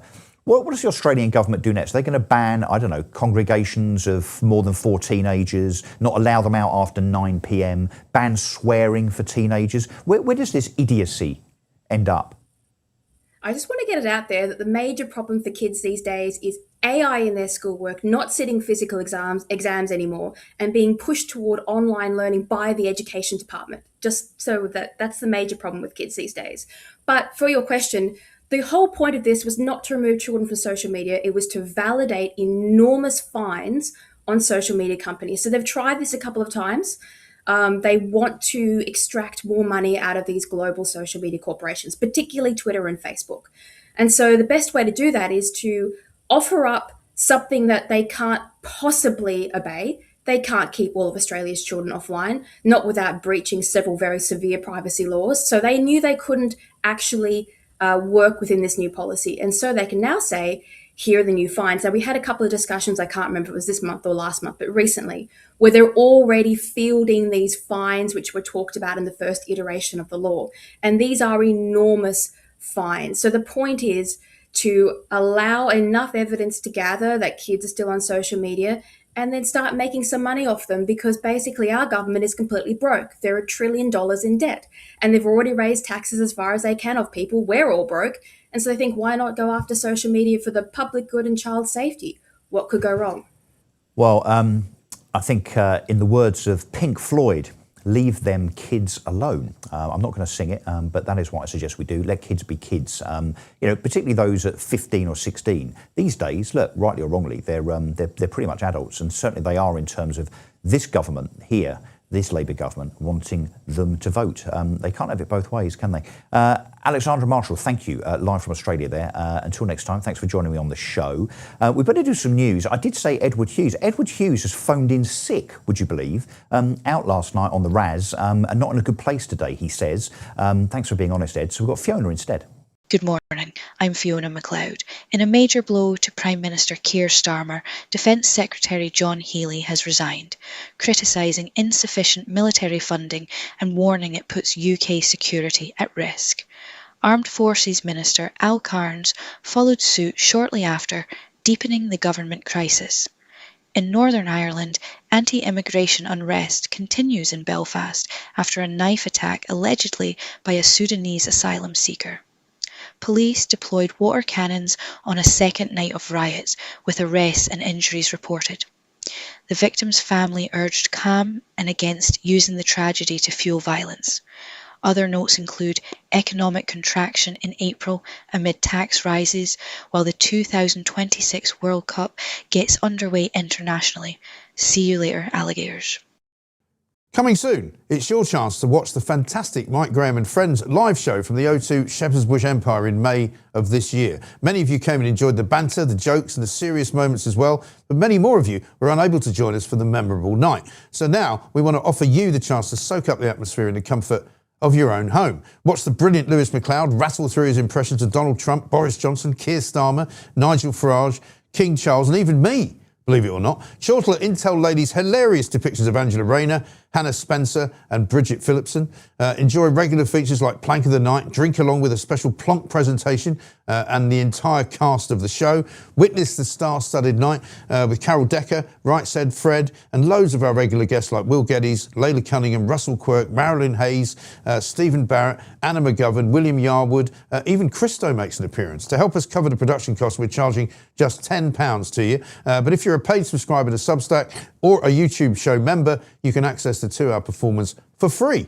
Thanks to all of you for supporting our brand new channel. We will be doing more live shows in due course, but for right now, this is your only chance to watch us all on stage together. Never did I think that I'd be sitting on the stage at Shepherd's Bush Empire with you two legends, the Bright Said Fred guys. I mean, fantastic. I mean, have you seen, you probably played here anyway, have you seen the posters around the back of all the people that have played here? No. David Bowie's played here, the Rolling Stones have played here, you know, Alanis Morissette. I mean, literally anybody you can think of. You know, people who haven't played here are us.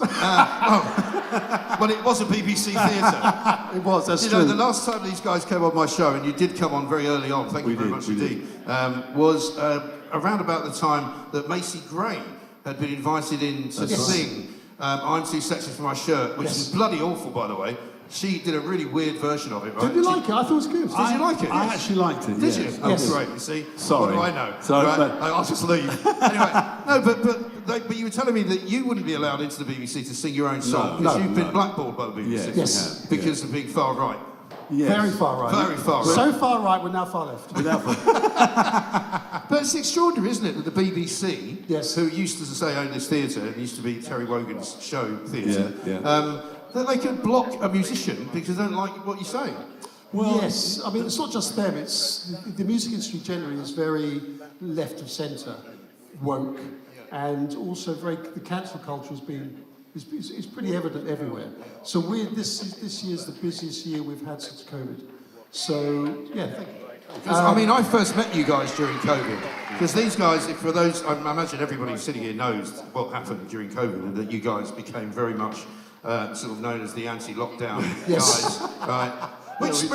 Which obviously we were doing that talk as well, and so that was when we first met, I think, because you came and did some stuff there. Yeah, we did. Because when you think back to it now. There you go. Yeah, get your tickets there. That is the rerun, effectively, of the live show that was at the Shepherd's Bush Empire a few weeks ago, which hopefully will be repeated. Let's hope so. I was honoured, privileged to be there and to be part of the Friends throng that supported Mike there on that night. It was fabulous fun. A few drinks were had. Packed audience, about 1,000 people there. It was absolutely amazing. Yes, hopefully we'll be doing it again and again and again. We'll see. Right, let's talk to Godfrey Bloom now, who I know you've all been waiting for. Because Godfrey Bloom, apparently you're very good value as a guest on this show, sir. Oh, how very kind. Well, I'm free, aren't I? I'm free. Well, so it's, there not, we it's are. not just because you're free. Even if we paid you a tenner, I think we'd still see you as great value. Talk to us about the state of Britain then. So we've got a disintegrating government. I don't know what's disintegrating quicker, as per our poll, whether it's Keir Starmer's government, Keir Starmer's credibility, or indeed the ice caps. It's as per our poll this morning. This is disastrous, isn't it, this? Or indeed, as you can see, our armed forces. Let's just have a look at this, Godfrey. So what is disintegrating faster? Starmer's government, 56% yes. Fairly closely followed in number 2 place, Starmer's credibility, 28%. Our armed forces, yes. The polar ice cap. Funny enough, our audience don't seem to be too concerned about polar bears walking up and down Basildon High Street anytime soon, because that is not going to happen and never was going to. But let's leave the climate thing to one side. I know you can wax lyrical about that, sir. Where are we with Keir Starmer's government, do you think? When's he going to resign? Will it be today? Well, I'm not quite sure where he's going to go, because the trouble is, when you're dealing with a sociopath, he has no moral compass, so he will never go until somebody goes in and bashes him over and drags him out of number 10 Downing Street. It's as simple as that. It just isn't going to happen. The concept of resignation for bad or stupid behaviour is alien to the sociopath by definition. And we saw that Boris Johnson is much the same. Boris Johnson tore up the peace agreement between the Ukraine and the Russian Federation in 2022, sleeps very tightly 1 million dead Ukrainians later. These people aren't like us, Russell. They're not like us. They're bonkers. They really need sectioning, and that's the problem. But your producer asked me to just have a word or two about John Healey's resignation. I'd like to cover that, perhaps. Yeah, you fill your boots, sir. The thing is, with all the Ministry of Defence, full stop, is not fit for purpose and hasn't been fit for purpose since I was a very young soldier in the 1960s. It just is not fit for purpose from a procurement perspective. It's just like the same as the national health. I mean, procurement is absolutely appalling, as all the whistleblowers will tell you in middle management in the NHS. It's absolutely disgraceful. So procurement is one of the major problems, and it's the same in the United States, where they're now beginning to realise that they spent $1 trillion a year on military procurement. None of the bloody stuff works. It doesn't work. So it's all about making money and spinning money. That's what it's all about. But if I may just mention, I'm a graduate of the Royal College of Defence Studies, and I specialised in strategy. So I am, if you will, a trained and experienced strategist. I've given papers to the Defence University, the Joint Service Staff College, on the matters of geopolitical military strategy. And the problem is not whether John Healey comes or goes.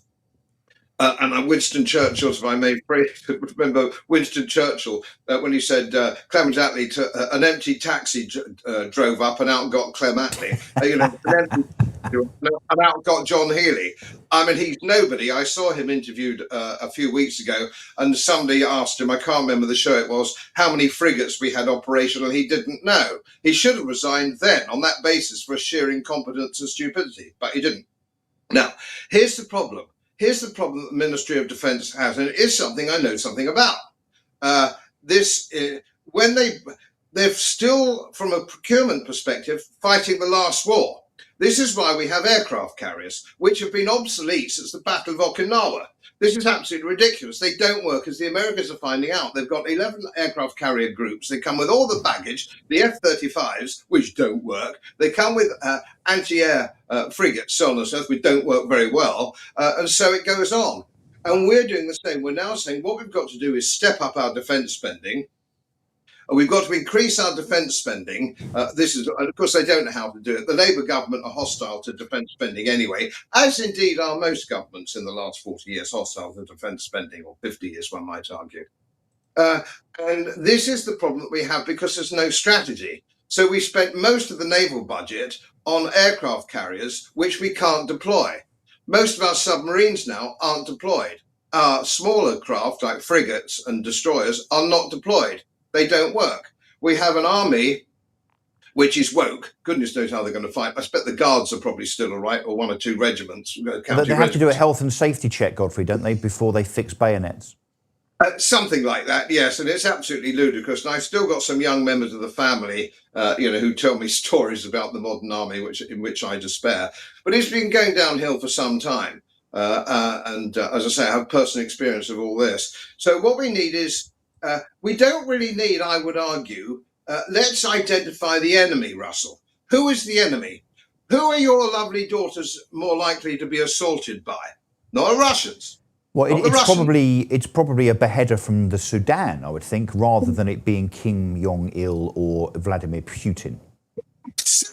Exactly. The problem is already here. The problem has already landed on our shores. So we spend 2%, I think it is at the moment, roughly, of GDP, which is a meaningless figure anyway. But let's And say GDP has shrunk today, sir. GDP has shrunk today. So it's even less spending because our economy, thanks to Rachel Reeves, is now smaller than it was last time. Absolutely. Here's the data today. So, I mean, this is a double story, Godfrey, I'd suggest. Not only are we not spending enough on defence, and we need to up it by, 50% seemingly to get to 3% in real terms. But yes, it's not just that. It's the fact that as a percentage of something, that something is getting smaller because of the economic haplessness of this government. That, of course, is absolutely true. But from a purely defence perspective, I would say the threat. Let's identify the threat. Now, in the old days, the threat was the Soviet Union. And I used to stooge around in Germany with British Armament. I'm freezing my bollocks off. What a very pleasant experience. Do you know, Godfrey, sorry, I love that you can say that. If you were on another station now, we'd be bleeping you. I'd now be apologising to Ofcom, saying, ladies and gentlemen, everybody, I'm sorry that he said bollocks. I wouldn't even be able to say that he'd said bollocks. Anyway, carry on. So focusing on the threat, the whole point of defence of the realm is to protect our people, our citizens, if you will, from threat from foreigners. That's the long and short of it, isn't it? That's basically what it's all about. And we're not doing that. So we don't need more money. You can't win battles. You can't win strategic positioning with money. And that's just been proved by the Americans. It doesn't work. I mean, they're being absolutely held up by the Houthis, with anti-ship missiles they bought on Amazon. So it's not a question of money. You've got to forget about money. You've got to focus on the threat. The threat to this country at the moment by foreigners is people landing illegally on our shores. Yes, of course it is. Stop that? If you wanted to stop that, and of course you and I both know, Russell, they don't, it's a deliberate ploy to bring down the country by these people who hate us, who are in government. And this is the problem that we have. But we need fast boats manned by Royal Marines to tow the people who are trying to land illegally back. That's what we need. But Godfrey, sorry, that is just way too simple and sensible, isn't it? To actually put a physical deterrent by way of the small number of service personnel that we have left in the very place that is being crossed by those, some of whom that might wish to harm us. I mean, that's way too simple. I did hear, Godfrey, actually, here's one of the reasons, apparently, that this government, apart from its lack of political will, one of the reasons that we don't put some kind of frigate, apart from the fact that they're all being mended, or ribs in the channel to stop these migrants coming over, is because apparently the armed forces now, and the leadership of the armed forces, are so woke that they apparently would refuse. Now, if you were the Defence Secretary, Godfrey, and obviously, look, you're a man that's been around politics and the military for a number of years. If an admiral said to you, as Cabinet Secretary for Defence, or indeed if you were Prime Minister, no, sorry, mate, I am not going to do that, what would the consequence be for that particular admiral that refused to carry out the orders of the government? Well, if I were in charge, of course, he would get the same treatment as Admiral Byng did 200 or 300 years ago, I think it was. He'd be shot on the quarterdeck of his own ship.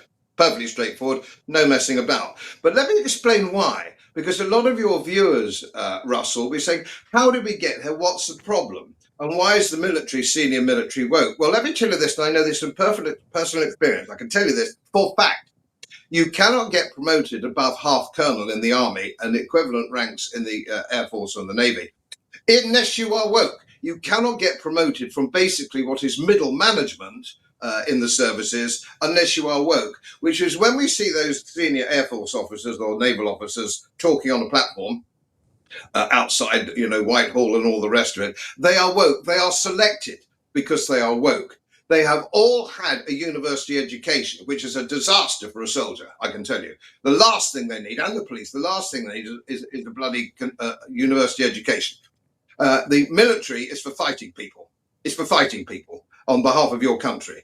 And we need to understand that. And we need to clear them out. I would clear everybody above the rank of colonel, full colonel, or group captain in the armed forces. I'd clear them out because they're woke by definition. And I'd bring up the middle management who despair and retire at 40, 45. Who is it that's putting that woke edict in place? So who is it that's dictating that if you are a middle-ranking officer, you will progress no further because you're not a yogurt knitter? I mean, who is it exactly that is introducing that policy? The Ministry of Defence has to sign off promotions of that level because they're regarded to be senior, and they need to be fitting in with government policy when it comes to the employment of females, the employment of ethnic minorities, so on and so forth. And then, of course, what you get is people get promoted not on merit. This is the problem. In the old days, and this goes right down the ranks, not just middle management, Russell. These days, if they will fast track you into the sergeant's mess or the corporal's mess, if you are an ethnic minority or if its circumstances fit a female, it's not a meritocracy anymore. Now, in my day, and I'm going back to the days of bows and arrows in the 60s, but incidentally, I'm not claiming any great military record. I had a very undistinguished military record, believe me. But if you wanted to get to be a corporal or you want to get to be a sergeant, you had to be pretty bloody good. And it was by demonstration. You had your time as another rank to go up the ladder, and they all know you and understand you. But now the CO, even down at battalion level, says, how many ethnic minorities do you have in your sergeant's mess? And he has to tick a box. He has to say 3, 4. So Godfrey, I know who I would have as Defence Secretary, and it would be you. So hold that thought, because there might be a change of government at some point in the next 3 years, maybe even sooner than that, as per the rumours, depending on what's happening also right now in Westminster, which we're going to take you to. Godfrey, thank you very much indeed, sir. You are fantastic. Our audience absolutely love you. I love you. Thank you. And until next time. So that's Godfrey Bloom there. Always sensible and indeed candid and outspoken, as will be my next guest. Now, this is a change in the running order, and you'll see why in a second. I'm going to now say hello to David Maddox, who is political editor of The Independent. David, thank you very much for joining us at short notice. I believe you may have a bit of a revelation. I was going to say revolution. It is a revolution, and it might actually be unravelling in the lobby of the House of Commons right now, where I know you are no stranger to, sir. What's going on? Yeah, no, we perhaps need a revolution, actually, the way things are going. I mean, this is, you're probably referring to what we broke last night on The Independent, that, Yvette Cooper is also on resignation watch. She was very much tied in with John Healey for his last 48 hours as Defence Secretary, in discussions about making defence commitments with our Australian partners, and because she has been left high and dry as well. So David, sorry, just to clarify, so Yvette Cooper, who is probably one of the top 3 politicians in terms of rank in the country, should be lockstep with the Prime Minister. You're hearing credible sources, maybe even more than one, that Yvette Cooper, the Foreign Secretary, I'm obsessed with the whole GDP numbers and the lack of growth in the economy. Maybe we'll talk about that in a second. But the Foreign Secretary of Great Britain, Yvette Cooper, is rumoured to be about to resign. Yeah, that was certainly going about last night. Now, to be fair, she's denied that, or at least her people have denied that to us. But, we all know that she's told Keir Starmer he's got to go. We know she doesn't really have any confidence in this premiership. The question is, does she hold on until after the by-election next week? But, she's not happy. She's not, again, she will have been embarrassed by this defence spending thing, having made commitments to the Australians that now we can't meet. And it's just, which is, I'm afraid, a recurring pattern in the Starmer government. He keeps talking up a good game and then never delivering or U-turning and all the rest of it. It's chaotic. So, yes, she's one of the big three. I mean, if you think the big three. And you're confident enough to be on this programme and indeed to have broken this via your newspaper last night, that the sources that are telling you this are stand-up, credible sources?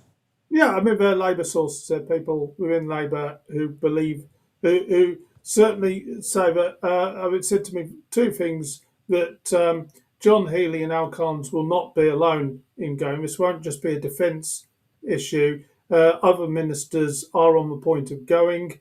And the number one to watch on the resignation watch list, if you like, is Yvette Cooper. So we could see the collapse of the government. I mean, if this continues now, and these things tend to have a habit of starting fairly slowly, but then they get real very, very quickly in terms of the number of resignations that follow.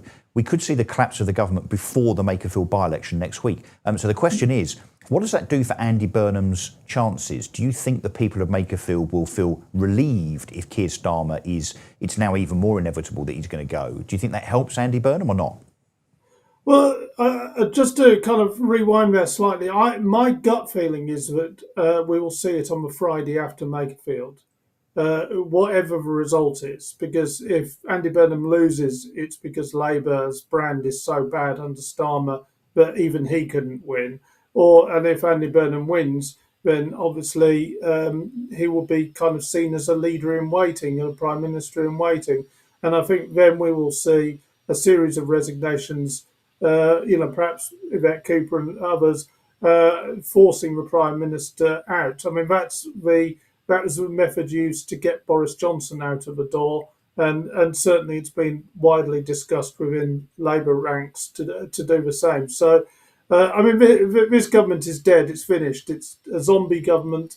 There is nothing left for it to do. The reason he couldn't find the money for defence spending is because he's too weak to take on the Treasury. It's easier to do nothing than something, and weak governments which have lost power and authority, that's the recurring pattern for all of them, I'm afraid. But David, not just too weak to take on the Treasury, and we saw the wording of John Healey's letter, didn't we, that there was both an unwillingness and an inability, an unwillingness for Keir Starmer to do the right thing on defence spending, but basically a block from Rachel Reeves with regard to the Treasury. But it's not just that, is it? His weakness is not just with regard to Rachel Reeves and the Exchequer. It's also the backbenchers of the Labour Parliamentary Party, those that don't want him to do anything about this ballooning amount of money that we're spending on benefits, where some people can now earn the equivalent of an £80,000 a year salary if they get their ducks in a row in terms of their benefits form. And of course, Ed Miliband, who seems to me the biggest consumer relatively of additional money from the taxpayer via the Treasury, insofar as his vanity project, which of course is to spend £100 billion on this ludicrous net zero quest by 2050. So I guess park to one side whether you or I might have differences in terms of whether the net zero quest is a valid one.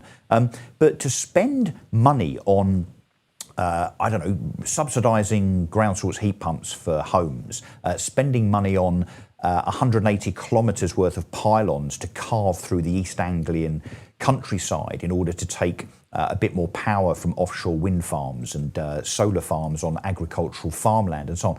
I mean, the money is there, isn't it? The money is there. This is all, as we heard earlier on from guests, the money is there as a political choice by this government, but they're simply choosing when we get back to the kind of whole defence of our realm question, they're just simply choosing to spend it on ideological nonsense rather than protecting the citizens of Britain. Well, and also you've got to remember that there was £35 billion they're willing to give to Mauritius to take Chagos off our hands, when actually it's a bad idea to hand over Chagos. And that would have been defence money, a lot of it, I mean, for a base. Which we already own. I mean, the whole thing is slightly mad at the moment. Slightly? Well, I mean, I'm being polite. You know, But David, it's very like, mad, isn't it? Because the first thing I would do, literally, but the first thing I would do today, if I were given the authority to do so, I would walk into Whitehall and I'd say, okay, the first thing we're going to do is to cancel the foreign aid budget, right? So all of the money that goes to India for Punch and Judy shows to teach democracy or whatever, that would all go, £8 billion per annum. That instantly provides you the £2 billion a year that John Healey and Al Carns wanted in terms of additional defence spending. I'd immediately cancel anything net zero that is purely ideological, unless it actually shows a short-term, and I don't mean 50 years, but a short-term proper ROI in terms of overall cost return. I would also cancel immediately all of this foreign climate aid nonsense, again, peddled by Ed Miliband, who himself, of course, might be a prime ministerial candidate. I mean, am I wrong in thinking that this stuff is actually really easy when you get your priorities right? But when you have the ideology of a kind of sixth former in the 70s, learning no lessons from actually what happened in the 70s, when, don't forget, we went to the IMF with our cap in our hand in 1976 because we were bankrupt. And that's potentially, as we heard from Liam Halligan this week, just around the corner once again. This stuff is bloody easy, isn't it? Well, it is and it isn't. I mean, you've got to remember different parties have different political priorities, and Labour's very wedded to the net zero quest, as they put it. And they're prioritising that. But the fact is that the world is an incredibly dangerous place. We need to be defended. We could barely get a destroyer out to Cyprus when the Iran war broke out. If it then had to be repaired again. I mean, it's all very very worrying actually, and somehow I mean I actually don't think that I think the first place that he needs to look, and Lord Robertson has said this, Tony Blair has said this, these are Labour figures saying this, is welfare. I mean, we're spending billions of pounds to keep people at home, which is absolutely crazy when we need to actually be using this money productively. And, there's lots of hard luck cases, lots of people in terrible situations. It's true. But as I think you were saying, if you get your ducks in a row, you can kind of get 80 grand a year. I mean, well, the equivalent. It's the equivalent. Yeah. So an amount of money that if you were to go out and earn it and then take taxation off it, it's like being paid 80k a year if you get those ducks in a row, which is if you are able to tick enough boxes. And I'm not talking about fraud here. I'm just talking about the culture that Britain now has, where we have, I think it's 300,000 families in Britain, David, that have never worked for the last 3 or 4 generations. I mean, that kind of number is astonishing. This feckless, broken, lazy Britain that obviously the past governments and this one, of course, and it's not just Keir Starmer and Rachel Reeves, of course, it is a plague on the houses in that respect of Rishi Sunak, Boris Johnson, Theresa May and David Cameron. This all perhaps started with Tony Blair, but it's been continued by successive politicians, successive prime ministers and so on. That we simply can't afford it, but also it's hardly conducive with it being us being productive. It's hardly conducive with incentivising people to go out to work to earn a living, but also to be what we used to be, which is entrepreneurs, proud wealth creators and business people. There's simply no incentive now, because if you can sit on your fat bum doing nothing and still take enough money to buy a flat screen telly and have a Netflix subscription and an iPhone and maybe a mobility car, if you've got tennis elbow, you get a BMW thrown in. I mean, no wonder. I mean, you're smiling. That stuff's true, David. You can. There are people now, mate, listen, there are people now with tennis elbow and Tourette's that are getting mobility cars. This is utterly nuts. I mean, it kind of sums up the problem we've got, but I mean, it's not just. But why is it? Sorry, mate. I hate to interrupt, and I've really tried today not to interrupt people because I keep getting told off and interrupt. But I get so animated about this. This is not difficult. This just isn't hard. No, but it is difficult because it's politically difficult for Keir Starmer or whoever replaces him, and he will be replaced very soon. But it's politically difficult because we saw last year we've got a bunch of Labour MPs who won't even tinker with the welfare bill. I mean, that's all he was trying to do last year. He was still spending £20 billion more on welfare. It's just £5 billion less than projected. So he won't even tinker with it. And, you know, I think Pat McFadden summed it up beautifully in his messages to Peter Mandelson when he said, you know, every time he talked about trying to reduce welfare, a Labour MP would just ask him who they could tax to pay for more. I mean, it's how much stick do you think? I know Pat McFadden didn't make that statement publicly. It was something that was revealed within the Mandelson papers. And by the way, not everything was. There's lots of messages between Mandelson and Keir Starmer that somehow have been lost. Funny that. Bit like Morgan McSweeney's phone, which apparently was lost. We'll see, right? We'll see. Yeah, but it's look. What a sad and terrible state of affairs. How do we get to a position where our politicians are so incompetent and inept? I would suggest that it's because the recruitment of politicians has changed significantly over the last 20 or 30 years. You know, it used to be a kind of an endeavour that perhaps came later on in life, you know, to people that had been in industry or in charity or, you know, in the unions or whatever on the left-hand side of the kind of political spectrum. And it was very much, you know, something you wanted to do that was a matter of kind of advocacy. You wanted to do the right thing.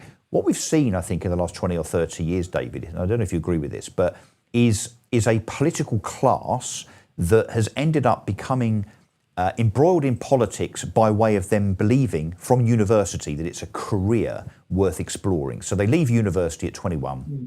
They then go off to work for Labour Central Office or Conservative Central Office as a researcher, as someone in the comms team or whatever it might be.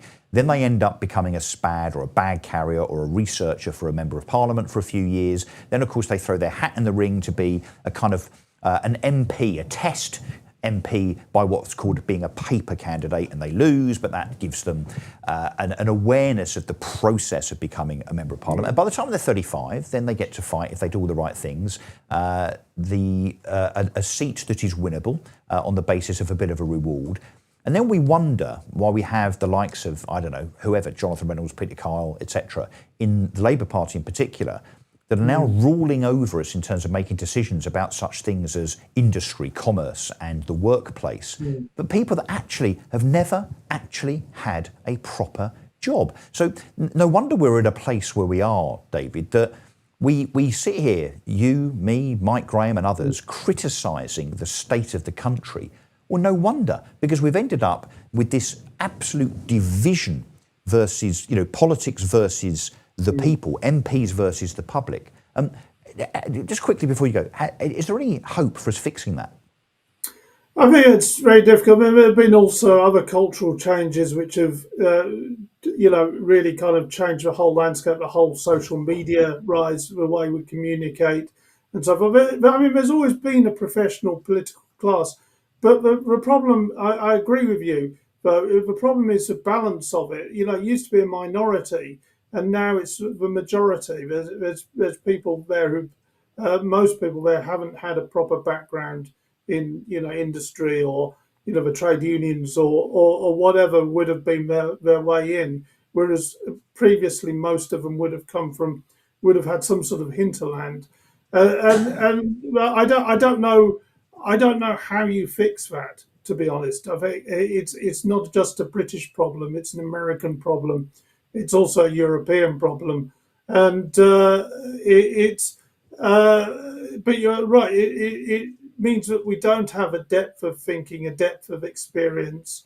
We have a lot of party people essentially. But you know, just to kind of conclude on that, there is probably no coincidence that the two parties that do that most, Labour and the Conservatives, are now completely tanking in the polls, and actually account for less than 40% of voters between them. So it's all coming home to roost, David, isn't it? Exactly, you know, and that's because the public are kind of fed up of this sort of culture. It's been found out. Well, and now, we're seeing the it. issue for reform and others is not to become like that. And I'm beginning to see signs that they might be becoming like that as well. No, don't know what you're talking about. You know, No, but let's- reform will always be let's hope not. anti-establishment, David. What are you talking about? You were doing so well in that 20 minutes until the end there. No, reform will always be the anti-establishment party, and Well, let's hope. we're Let's never hope. going to go native. I can promise you that, sir.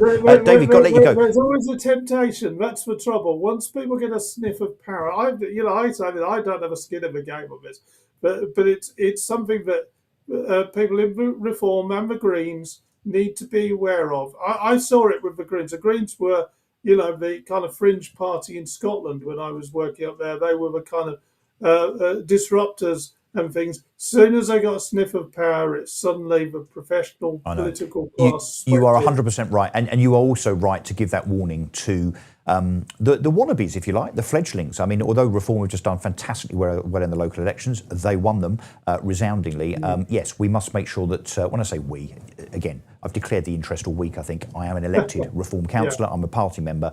We must keep our feet on the ground. Talking of being on the ground, will you ensure, please, if you hear any whisper, that you let the production team here know, certainly if there's anything in the next hour that you're hearing that is significant by way of either Yvette Cooper or indeed another slew of resignations from elsewhere in Whitehall departments, please let us know. David Maddox there from The Independent. Brilliant insight. Thank you very much as ever. Let's talk to Jasmine Birtles now, and particularly, hello Jasmine, how are you? Haven't spoken to you for a little while.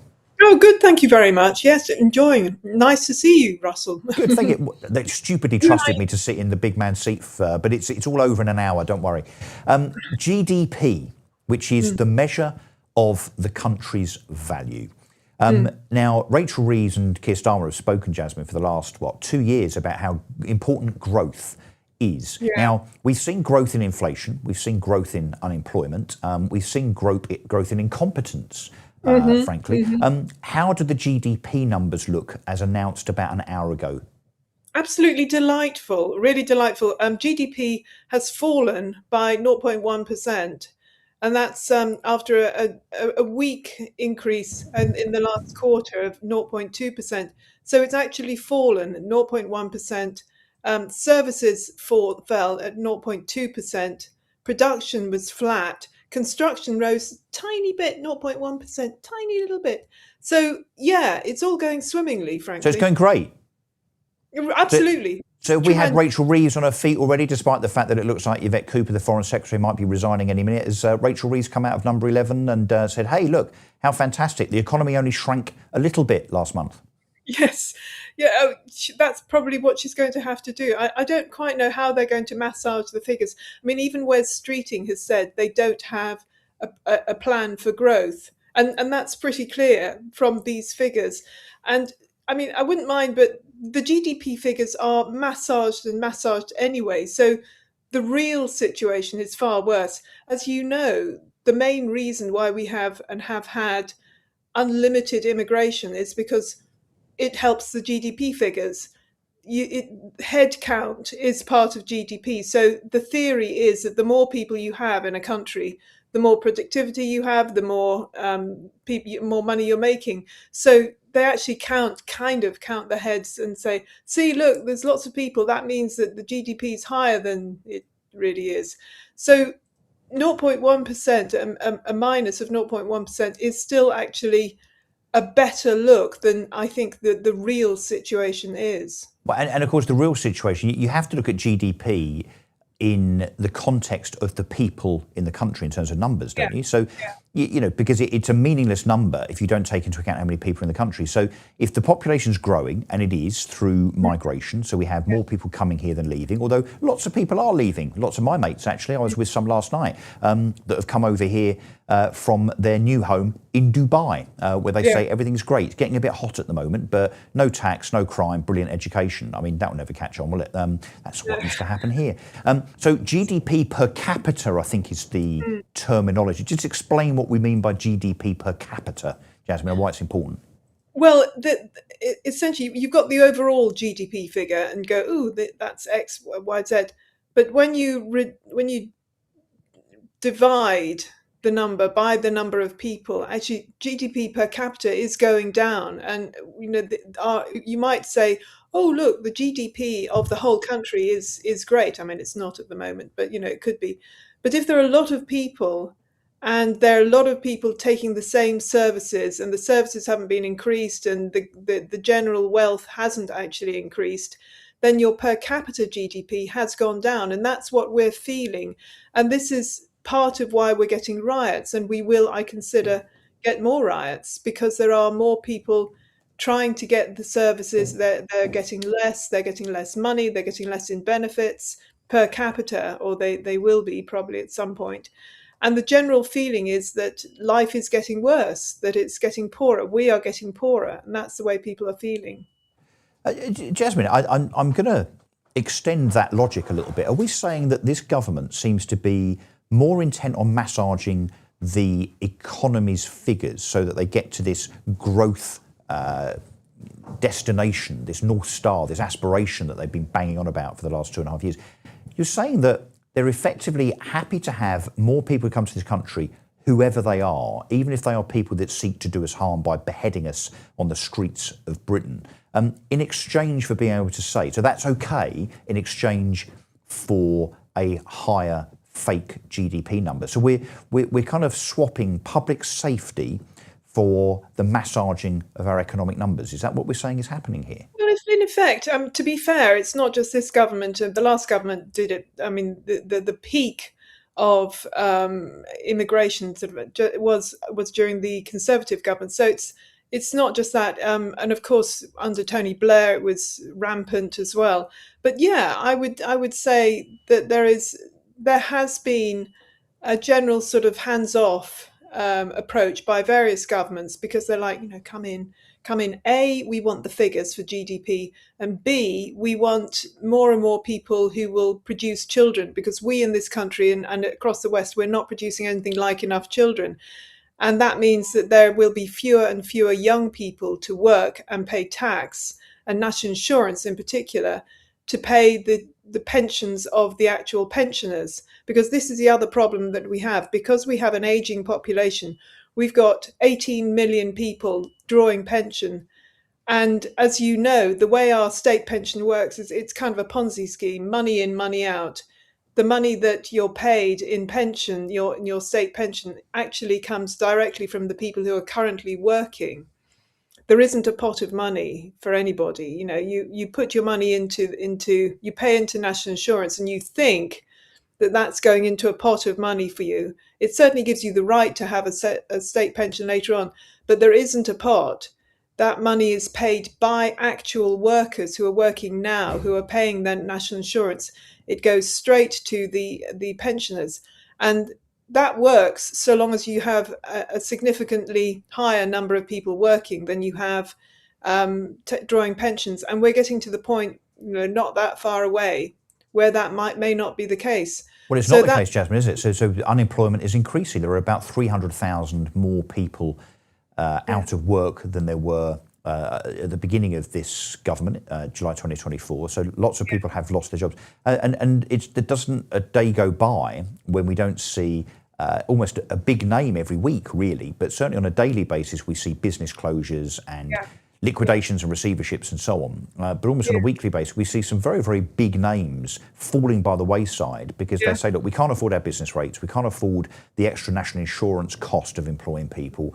We can't afford the minimum wage, because that big minimum wage increase that was heralded a few months ago makes it sound like a very, very big win for the government. But of course, the government don't pay that money. That money is paid by employers. 16 million people are employed by small and medium enterprises. They're the ones that are on the hook. They're the ones that are beleaguered. They're the ones now that are under the cosh. And of course, the more and more of those businesses go bust, the more people become unemployed. To your point, we're going to have a real problem, like we always do under a Labour government. I think this is true. I don't think there's ever been a Labour government that has left unemployment lower at the end of their tenure than when they started in government. So in other words, every Labour government in history in Britain has increased unemployment. Yeah, that's a joy, isn't it? And it's not just unemployment either. I mean, I run a business. I run Money Magpie Limited, moneymagpie.com, as you know, so the website, money website.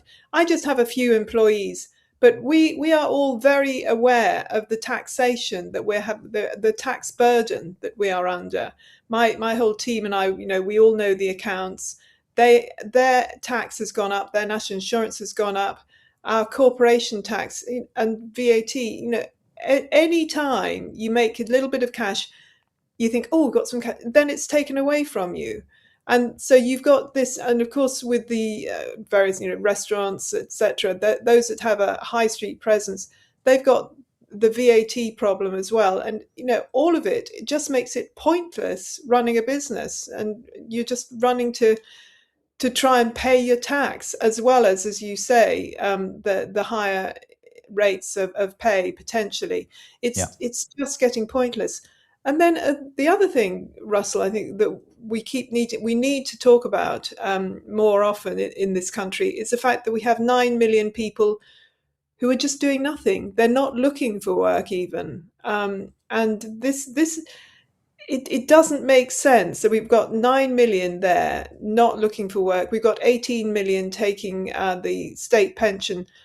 Who's actually working and paying the tax? Because as you say, quite a few of the wealthier people, your friends, have left the country. So, because they're saying, well, what's the point? And they're taking their lovely tax money with them. So that increases the burden on the rest of us who aren't so wealthy. No, it doesn't, and it seems to be a logic that is lost on the left, Jasmine. I mean, there is a very simple maths to this, right? So if you've got, and I won't mention their names, but I have got several friends that are in this situation where they run businesses that make big profits, they pay corporation tax, they employ, let's say, 20 people, 50 people, 100 people. Those individuals also pay tax. They pay national insurance, both as an employee, but also as an employer, and so on, all of this stuff. If you discourage wealth, if you discourage entrepreneurialism and success, and those people then go to Dubai, Monaco, the United States, or Italy, that's basically where people are going right now, because the tax regime, or crime, education, whatever, all of those things, but mainly the tax regime is better. The money, and I can't believe I'm having to point this out to any on the left that are watching, maybe as a consequence of me having Matthew Holbert on a couple of days ago. Let's not go there. I'm not doing that again. Anyway, what then happens, funnily enough, is those billions, and it is billions, they no longer come into the UK exchequer. So therefore, that money isn't there anymore. So it can't pay the welfare bill and the net zero fantastical nonsense and so on. So what then happens is you end up with this huge disparity, a deficit between what comes in and what goes out. It's a bit like earning 20 grand a year and spending 40 grand a year. Eventually the credit card runs out, which means in fiscal terms in Britain, guess what? You have to go cap in hand, like the Labour Party did in 1976, to the IMF. Very quickly, do you think we're in danger of having to go cap in hand to the IMF? Because Liam Halligan, who I know you know very well, was on the show a couple of days ago. He said, Russell, that is a very, very real prospect indeed, that we will go bankrupt. Oh, yes. And this is something that Liam and I discuss every now and then. Yeah, I mean, we're getting closer and closer. I think the only question is, will we get there before France? Because France is a big problem. But we currently owe practically £3 trillion just in government debt. 3 trillion. It's a staggeringly high amount of money. It's not as much as America, but then they have a much bigger economy than we do. We are 100% in debt compared to our GDP, we're back to the GDP figures. So we owe 100% of what we're making on an annual basis. And the thing is that I'm often asked, who do we owe that money to? Well, certainly there are, countries, China, America, all over the place, there are investors. But in large measure, it is pension companies. It's pension companies in this country. So there is, in my view, there's a real danger of pension companies having a big problem. I mean, potentially crashing because they've got so many gilts. Well, and it jeopardising everybody's personal pensions. Right, Jasmine, I need to let you go. Thank you very much indeed for your wisdom and for agreeing with me that Rachel Reeves is totally and utterly useless. She should resign alongside Yvette Cooper, who, according to David Maddox about 15 minutes ago, Yvette Cooper might be on the verge of resigning as Foreign Secretary. Woohoo. If she can do it, actually, Yvette, if you're watching, can you do it before 10 o'clock so I can announce it, please? Because actually, if I was on any other channel as an elected politician, I'm not allowed to do breaking news just in case in some way it deceives you insofar as the way I deliver that breaking news because I'm an elected politician. What a load of old nonsense. I have a burning question, by the way, based on what we were talking about earlier, particularly with regard to banning social media for the under-16s. I guess, against a backdrop of the Labour government thinking that they should clean your children's teeth and they should also provide breakfast because you're an idiot and cannot do so. So my burning question, let me know what you think of this. My burning question.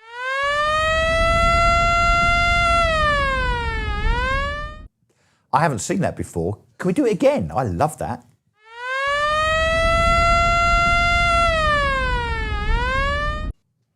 So I best have a question now, I suppose. My burning question is, should Keir Starmer be this country's parent? So should he just tell you as parents what to do? So take your hands off the wheel, take your hands off the pedals, let Keir Starmer do all your parenting for you. What do you think? Let me know in the comments. Okay, what are we doing? Going to the news? Is Ed back or not? No, it's Fiona still. Fiona is the stand-in for Ed Hughes, who is still hungover at home after a very, very heavy night out in Soho last night. Good morning, I'm Fiona MacLeod. In a major blow to Prime Minister Keir Starmer, Defence Secretary John Healey has resigned, criticising insufficient military funding and warning it puts UK security at risk. Armed Forces Minister Al Carns followed suit shortly after, deepening the government crisis. In Northern Ireland, anti-immigration unrest continues in Belfast after a knife attack allegedly by a Sudanese asylum seeker. Police deployed water cannons on a second night of riots, with arrests and injuries reported.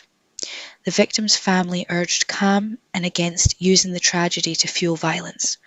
Other notes include economic contraction in April amid tax rises, while the 2026 World Cup gets underway internationally. See you later, alligators.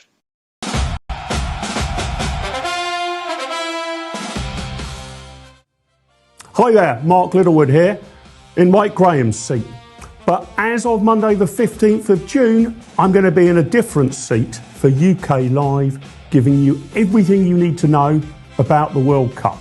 Is it finally coming home after 60 years? I'll be broadcasting from the beautiful town of Calador in Mallorca, which has vast numbers of sports bars for me to watch every second of every single match. We're going to have guests, chats, and don't worry if you don't really understand football or if you're not interested in it. This is going to be a sideways take on the biggest sporting tournament that mankind has ever seen. We'll never be offside, but you might sometimes see me bombing down the right wing. We'll be looking at what's happened in the previous night's games, what's going to happen in that evening's games, and we're going to be profiling as many of the countries as we can. There's 48 of them in this year's World Cup. What do you need to know about not just France and Argentina and Spain, but Curacao, Haiti, the Cape Verde Islands, the long shot minnows. Be there from noon weekdays on UK Live, joining me for a World Cupper. See you then. The revolution will be televised. The revolution will be televised.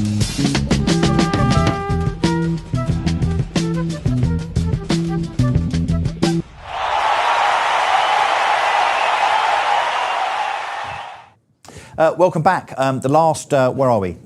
44 minutes of this. Hopefully not too long a week. I've thoroughly enjoyed myself. Look, there's all the clocks. We haven't seen those, have we, in Mike's absence? Okay, so yeah, the final hour or so of the show. I'm delighted, honoured, proud and genuinely excited to be joined in the studio by Mr. Jeff Banks. And just look at him. Look at how he's dressed, for goodness sake. Look at you. Look at you. I mean, this sounds like a real gush, but I remember you, Jeff Banks, on the telly, on the Clothes Show. And a big part of this nonsense that I seem to be kind of involved in here is that every now and again you get to meet someone and you think, I can't believe I'm sitting next to Jeff Banks that I remember from the telly. Now, I know you're... I can't believe I'm sitting next to me. No, you look fantastic. We're just talking about watches because I'm a bit of a watch guy, and I just looked at Jeff's watch and said, that's nice. What is it? And he went, it's a bloody Jeff Banks. It's his own watch. It's his own watch. Look, thank you for joining me. I know we're not here to talk about tailoring or, sartorial prowess. You've got quite some views on broken Britain, I think it's fair to say. Yeah, absolutely. I mean, I'm really appalled at where we are. And me, I grew up in business in the 60s. And in those days, everything was an opportunity. There were tons of things that you could do. You took risk. You actually invested. If it went bust, so be it. You'd start again, dust yourself off. But everybody was actually looking to be, progressive and do something. So I grew up in that atmosphere, and that's really existed with me the whole of my life. I can't believe the state that we're in at the moment. It's just embarrassing almost. What troubles you the most? I think, for me, I look at kids running around now and I think, what future are we actually giving them? If I had young children now, to try and direct them as to what they should do for a career, I'd actually be lost. I wouldn't know how to advise them where they should go, what kind of education, apart from taking on a trade and becoming an electrician, a plumber, something like that, because all of the other industries are really under question now. And overall, what bothers me is running a country is like running a business. You've got to make money. Somebody has got to go out, earn the wages, bring it home, put it on the table, and then you decide what you can spend money on, your mortgage, holiday, clothing, food on the table, all of those things. And if you've got a bit extra, you can actually save. This country at the moment, we don't actually produce anything anymore. All of the political parties, doesn't matter which one they are, talk about GDP and growth and all the rest of it.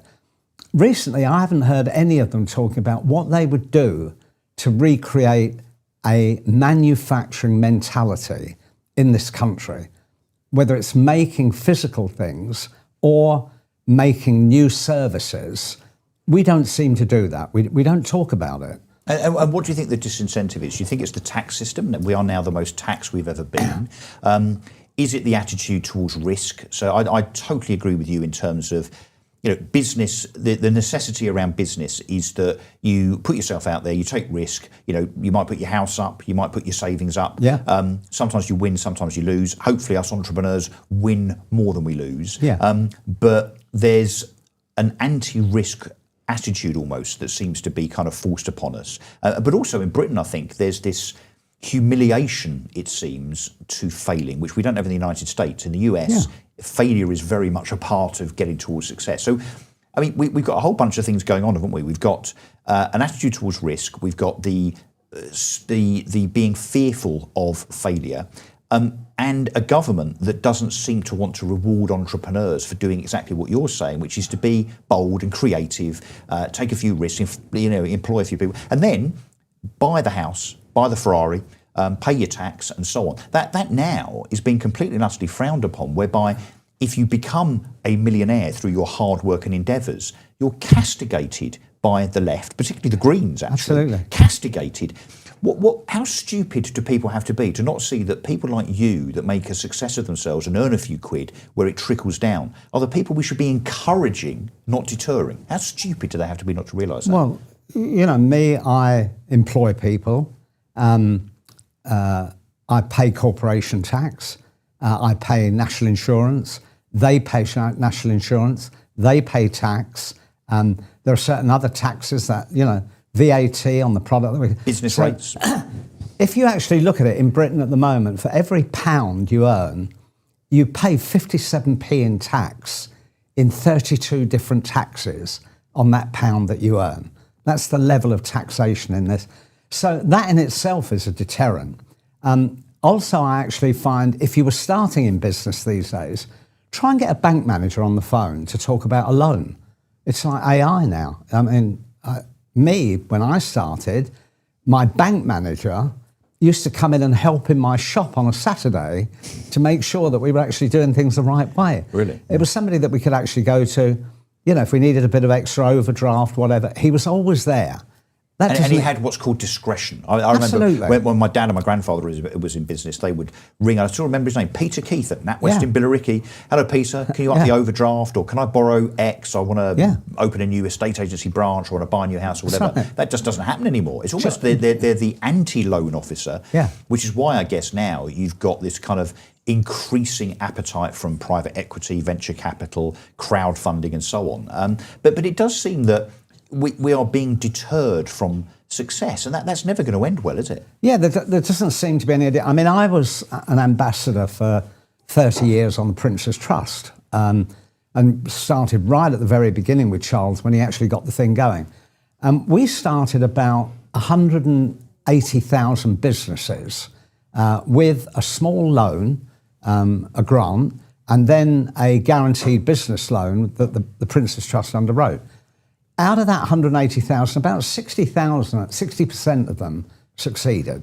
40% failed, but even the 40% that failed, you know, whether it was a minicab company or whatever it was somebody starting, they still went on, they came back again for another grant to do something else. That environment doesn't exist anymore. There isn't a government agency that's actually prompting on entrepreneurialism. Well, they don't understand entrepreneurialism. No. You know, we've got a business minister, which I think is still Jonathan Reynolds, unless he's resigned in the last 15 or 20 minutes or so, who has never run a business. How can you have someone in charge of business for the country? I mean, the sort of people that should be in charge of policy and business as a governmental entity should be people like you. Well, the problem is, I couldn't cope with the bureaucracy. exposure. Absolutely. Oh, the exposure. What, getting stick?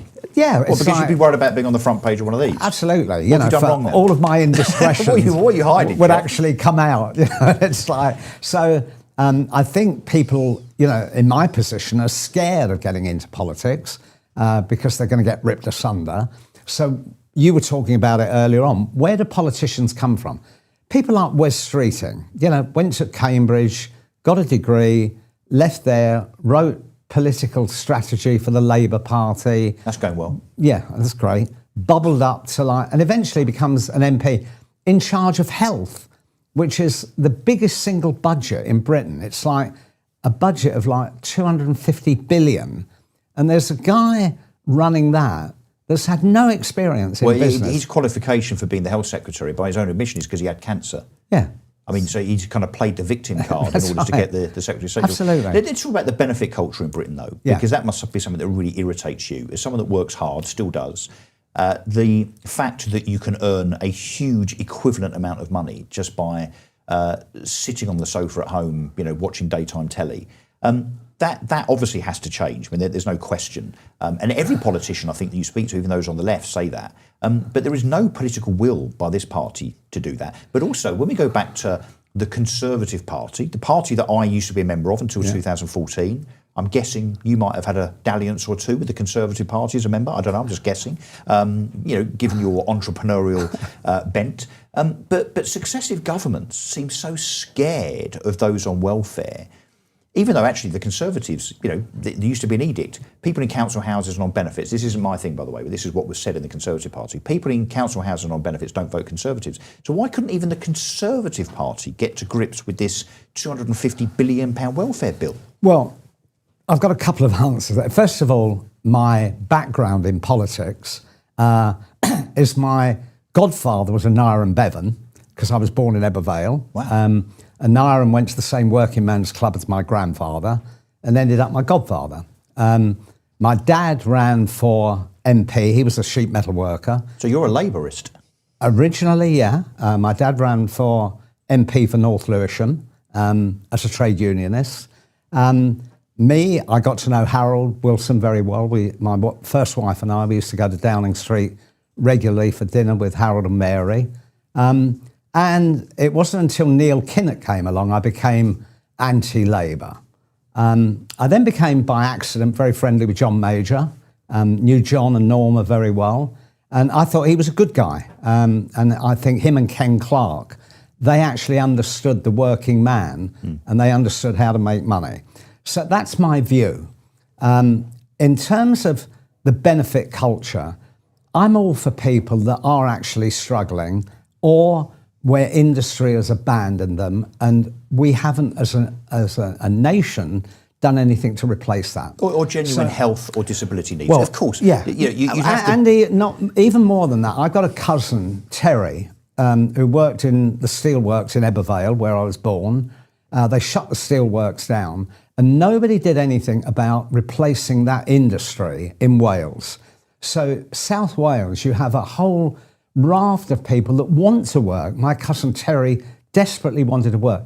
There were no jobs. So he ended up on benefit for like 23 years. So there is a lot of that where government has really abandon people and not replace industries that have shut down with something else. There are then another raft of people where it's more beneficial to be out of work than it is to actually get a job.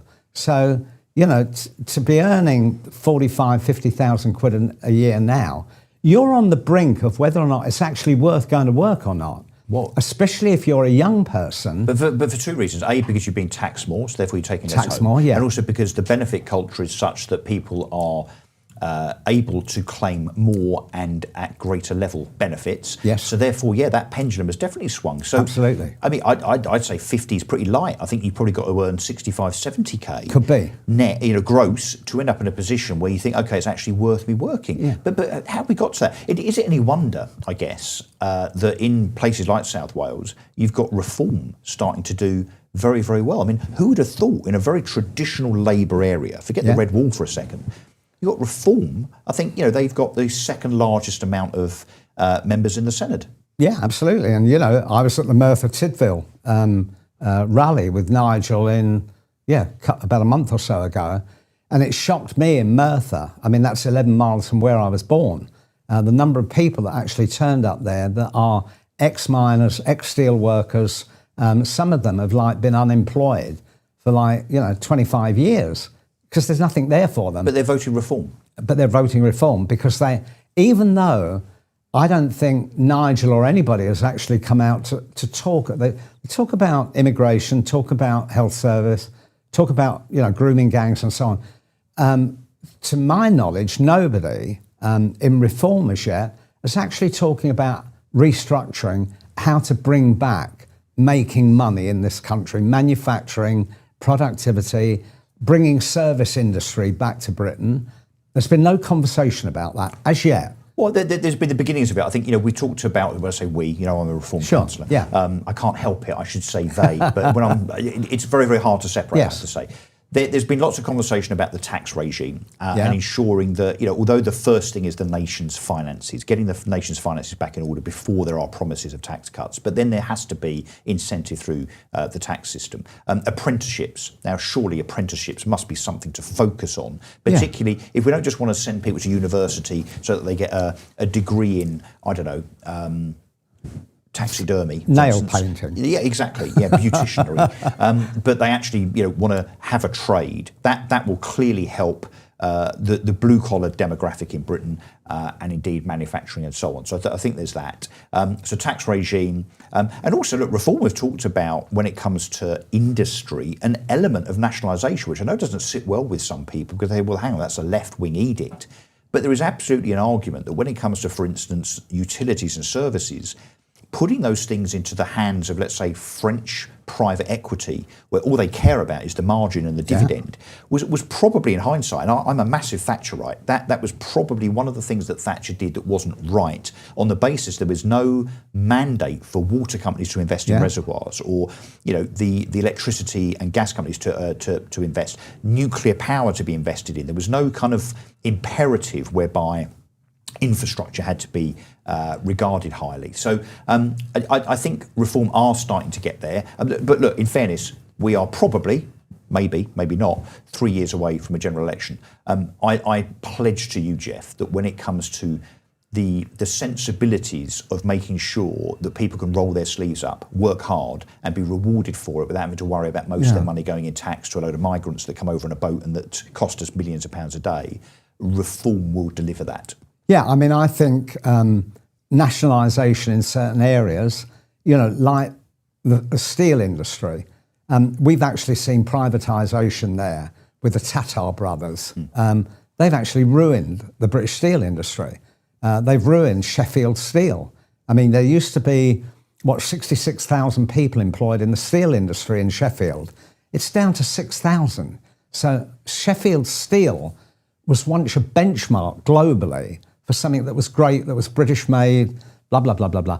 That's gone. Do you think the unions have a big part to play in the blame for that? Going back to the 70s and 80s, you know, destroying what was British Leyland and elsewhere, you know, wanting 3-day weeks and working to rule. You know, we've now got train drivers and junior doctors and others that insist on 20% per annum pay increases. Now, in terms of the P&L, you talk about running the country like a business, which I totally agree with, but you can't balance the books if you've got your workforce demanding that they want to do less and be paid more. So the unions, who actually now increasingly are moving towards reform, it seems, I mean, that's been publicised over the last few days, because they're miffed with the Labour Party that's left them behind. The Labour Party are very much one for identity politics, the Islington elite and so on, we know that. But the unions, maybe not so much of today, but of the 70s and 80s, surely have a part to play in the blame insofar as us not being a manufacturing country anymore, don't they? Peculiarly, although I'm an entrepreneur and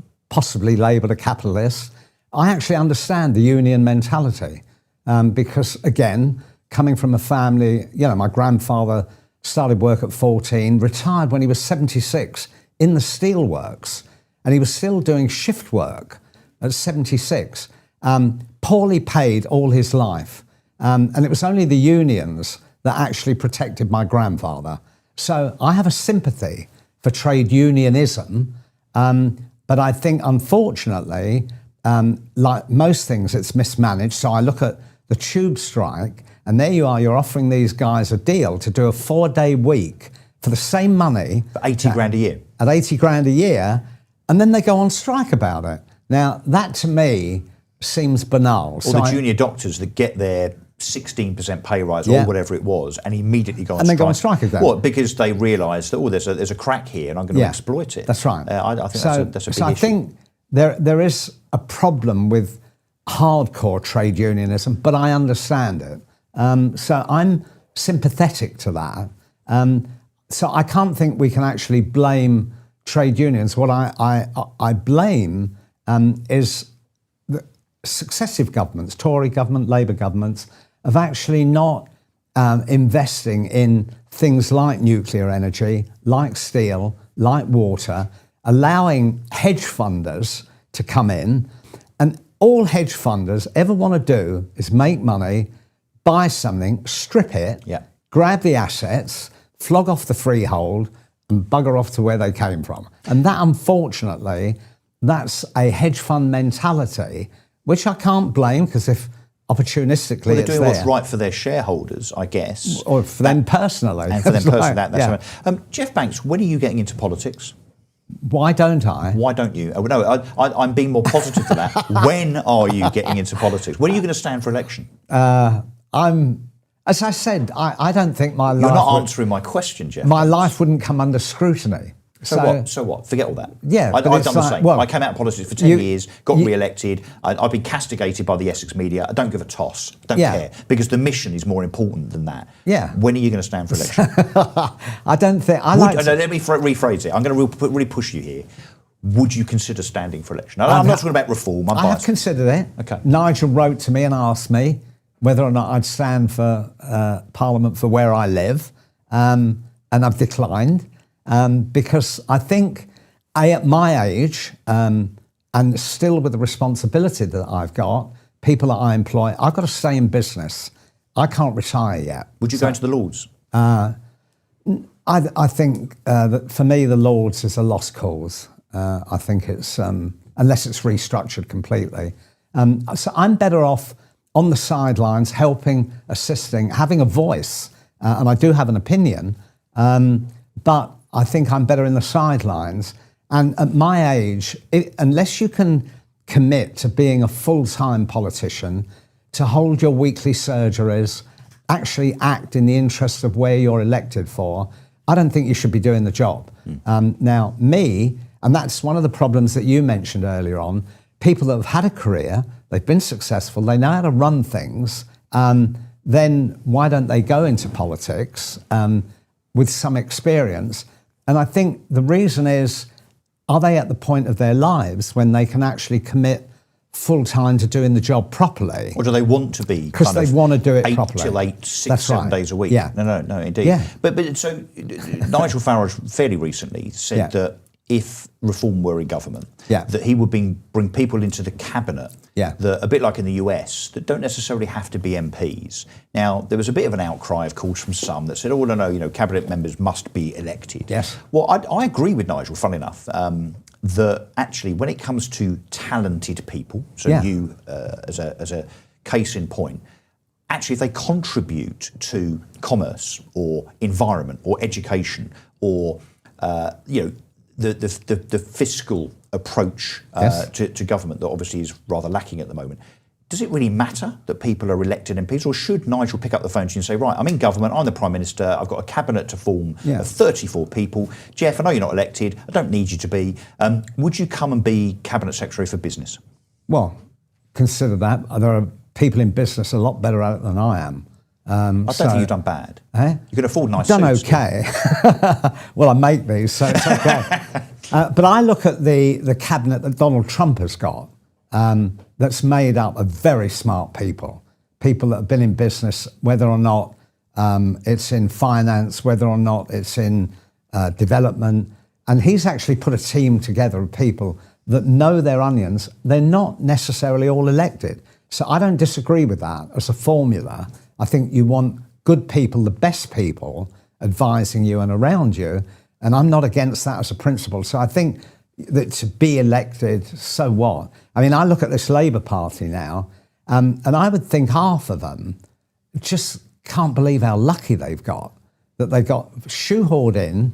They never thought they were actually going to get the majority that they got. So out of the 400 and odd of them, you've probably got 200 that couldn't even get a job in Greggs if you asked them. No disrespect to Greggs. Most of the front bench, I think, a large proportion of the front bench of the Labour government have never had a proper job or run There's a business. only one that has. And she started a law business. And who was that? I've forgotten her name now, but she's the only one. One out of 34 the whole cabinet. ministers. Absolutely. There's only one. So whereas I look at like Donald Trump's cabinet, and they're actually smart people. But there should be a qualification almost, even if it's not formal and mandatory, where, funny enough, people making decisions about important things in people's lives, education, business, the economy, health, and so on, should have some semblance of experience, surely. Well, I look at Rachel Reeves and I think... Well, she ran a call centre. Yeah, and she's lied about her CV. Jonathan Reynolds, was it Jonathan Reynolds that said he was a solicitor, then had to retract and said he wasn't? It wasn't, absolutely. Transport Secretary right at the beginning of this government's tenure that had to resign because there was some dodginess about the reporting of a so-called stolen phone. I mean, come on. I mean, but that's I what think happens. Rachel Reeves is a classic. The whole thing centres around the economy, and I don't think she has a real understanding of economics. I don't think she even understands what the bond market is. Some of the comments she makes about, when the yield of the bond market is high, she thinks that's a good thing. And was it Andy Burnham, who of course might be our Prime Minister in a few weeks' time, said he doesn't care about the bond markets? Well, I'll tell you what, the bond markets care about us. Absolutely. And actually, when it comes to in the future having to pay another 2 or 3% on your fixed rate mortgage because Andy Burnham's turned his back on the bond markets, is not something we should look forward to. The general public don't understand what the bond market is. And the bond market is a bit like if you've been to the bank, they won't give you an overdraft, you've used your credit card up, and the only resource to get some more money is say to a mate of yours, if I give you an IOU for 100 quid, will you lend me 100 quid? So your mate says, what rate of interest? 5%. Great. So he gives you the 100 quid and you give him the IOU. You're then out of work and your mate thinks, am I going to get the 100 quid back?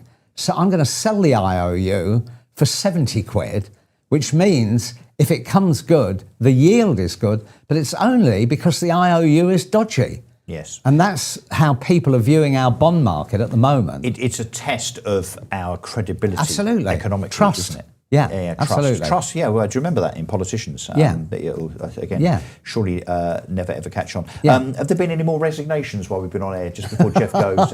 Anyone know if Yvette Cooper's resigned? I don't know, Jonathan Reynolds, Bridget Phillipson, Emma Powell. Anyone resigned? No, sadly his family. So you want to go out on a high, don't you? Well, I do, because I'm very, very concerned that I've only got 18 minutes left, and I've only talked about 3 resignations today, but what we are seeing, I mean, undoubtedly, is the collapse of Keir Starmer's government. Very, very, very, very slowly. It's a bit like those icebergs where a bit falls off here and there. The icebergs that everyone said 20 years ago on the left, of course, were melting, and in fact, the ice caps, as we've said in our poll, are actually probably more substantial than they were 20 years ago. But it's happening Very, very, very And the slowly. Titanic is steaming towards Indeed, them yeah. at a great I'm going to do rate. some super chats. Just stay there for a Yeah. minute, Jeff. You've got earphones there, headphones. Yeah. Charlotte's telling you to put them on. Is she? Why is that? Why is Jeff Banks being dictated to like this? This Flight- is fascism. This is headphone fascism. There he is. Flight control. Why is this? Can someone tell me? Right, okay, you're going to stick around for the bishop. Let's do some super chats first, though. Martin Cullen 4132 just says hello to himself, by the looks of it. Thank you, Martin Cullen. We also have David Mason live, who says, do you agree that the Green Party should be renamed the Groin Party, as their policies focus more on groin issues than green issues? Indeed. Another super chat here, a tenner. Thank you, Angry Chimp. Starmer tells us that anger at the deaths of our loved ones is abhorrent, but conveniently forgets that lie bore fabricated evidence to support 8 years of violence in Iraq that killed 500,000 civilians. Yes, indeed. Another one here from Simon Kilford, which again just hat tips Simon Kilford. Fair enough, guys. I guess if you just want to see your name in lights, we're all good with that. And Shofar, is the Bish coming on this morning? Yeah, don't worry, he's coming. We are overrunning. Blame me. No, blame Jeff Banks, actually. He and my conversation, which I found fascinating. And I definitely think, I don't know about you, that Jeff Banks should be at least an advisor to a future government on business. Because guess what? We need people advising on business that have got business experience. Wow. Right, should we talk to the Bishop? Should we do that? There he is, sir. How are you?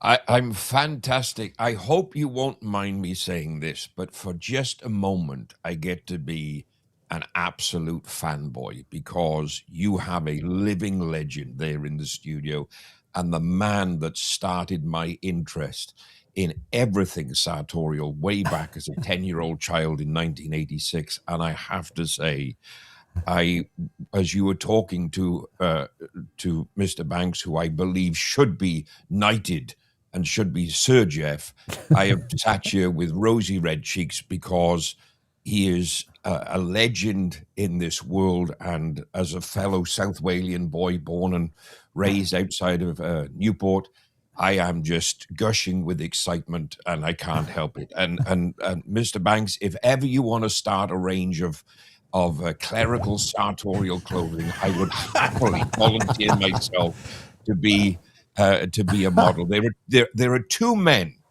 on Savile Row that I have longed to meet in my life. One I met purely in a chance encounter, and I'm sure Jeff knows John Kent of Kent, Haste and Laughter, and the other is sitting there. So I hope I'm going to throw my hat on the table. I hope one day you'll afford me the privilege of buying you a pint.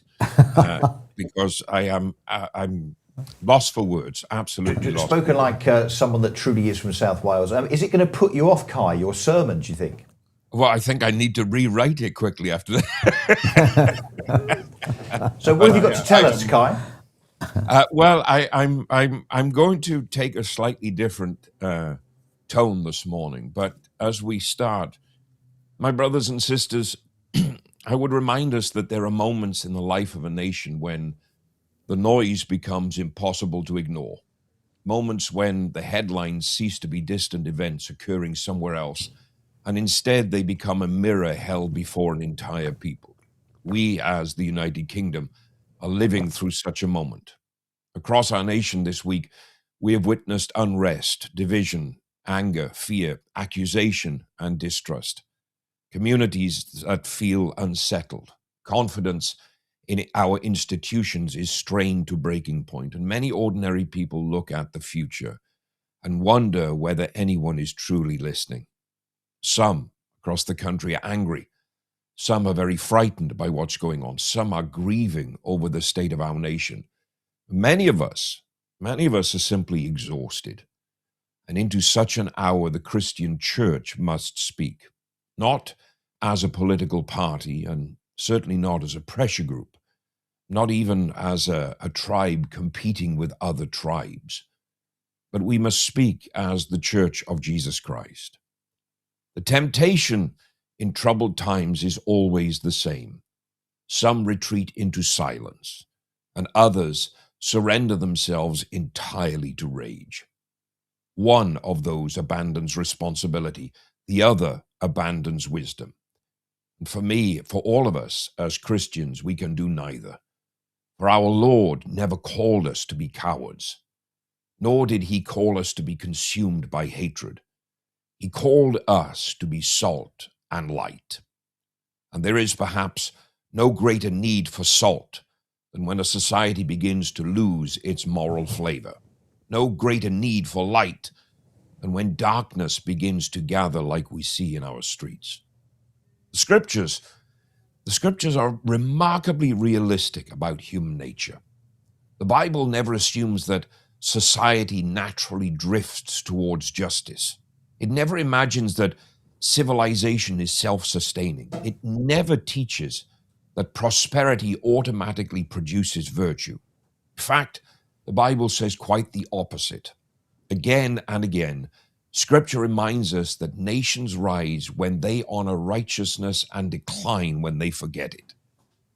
The Bible says righteousness exalteth a nation, but sin is a reproach to any people.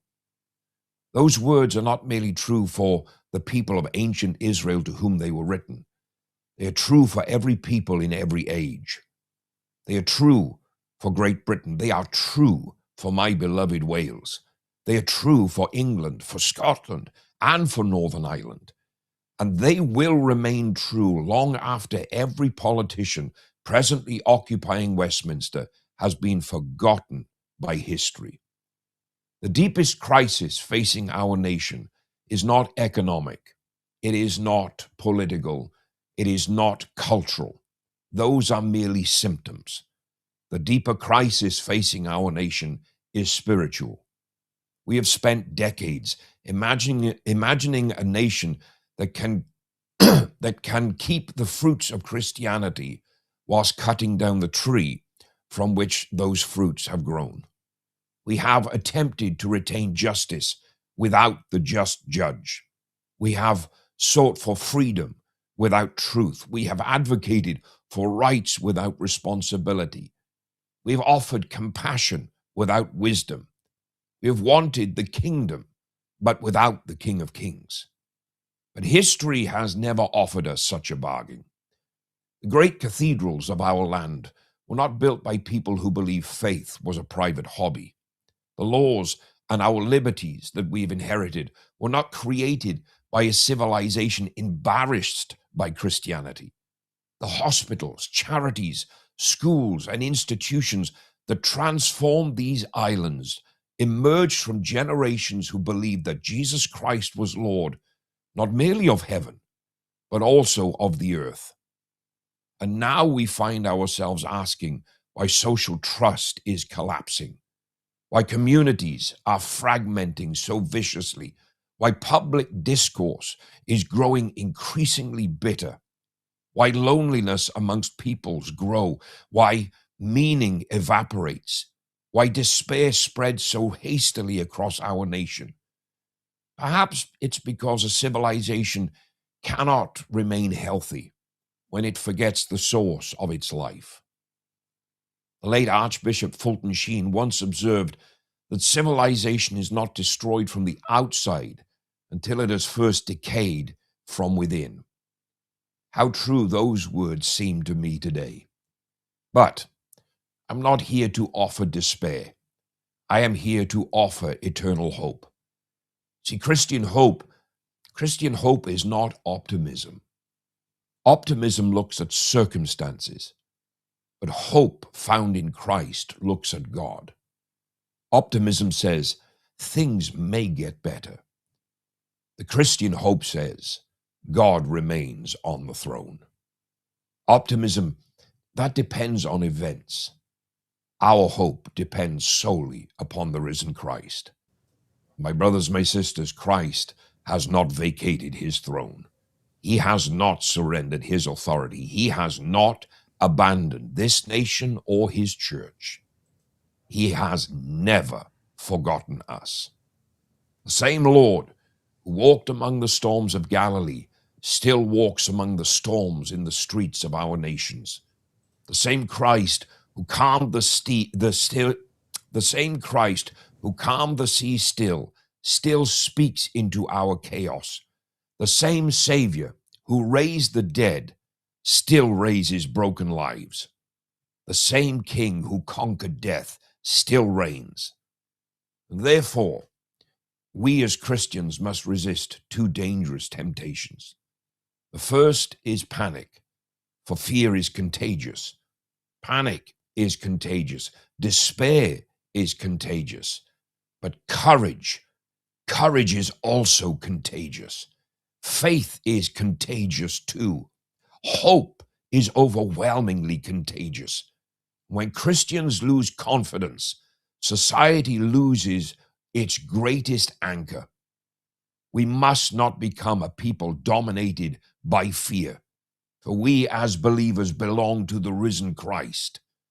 The second temptation is hatred.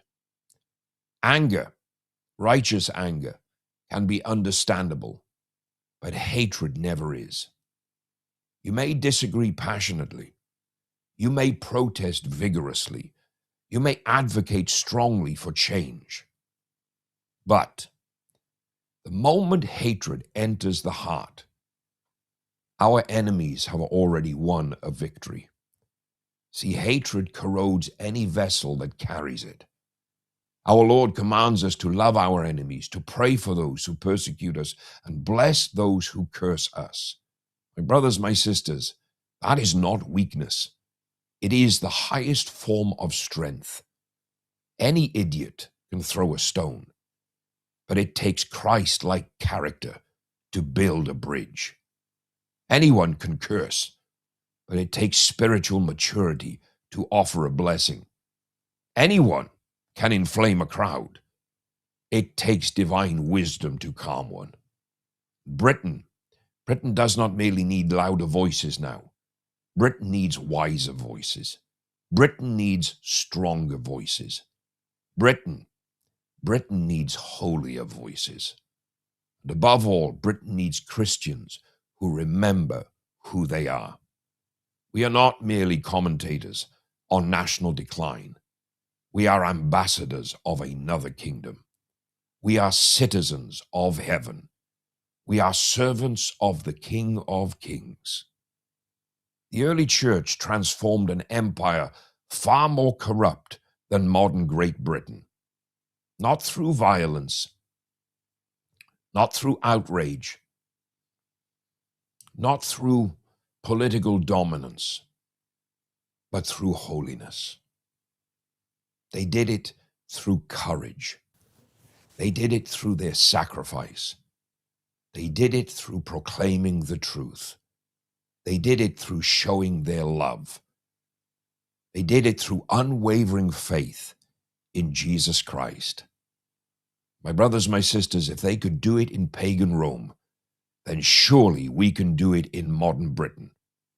Perhaps, yes, the hour is later than we thought. Perhaps the challenges are greater than we imagined. Perhaps the road ahead will be harder than so many expect. But history has shown us that difficult times do not diminish the church. Historically, they refine her.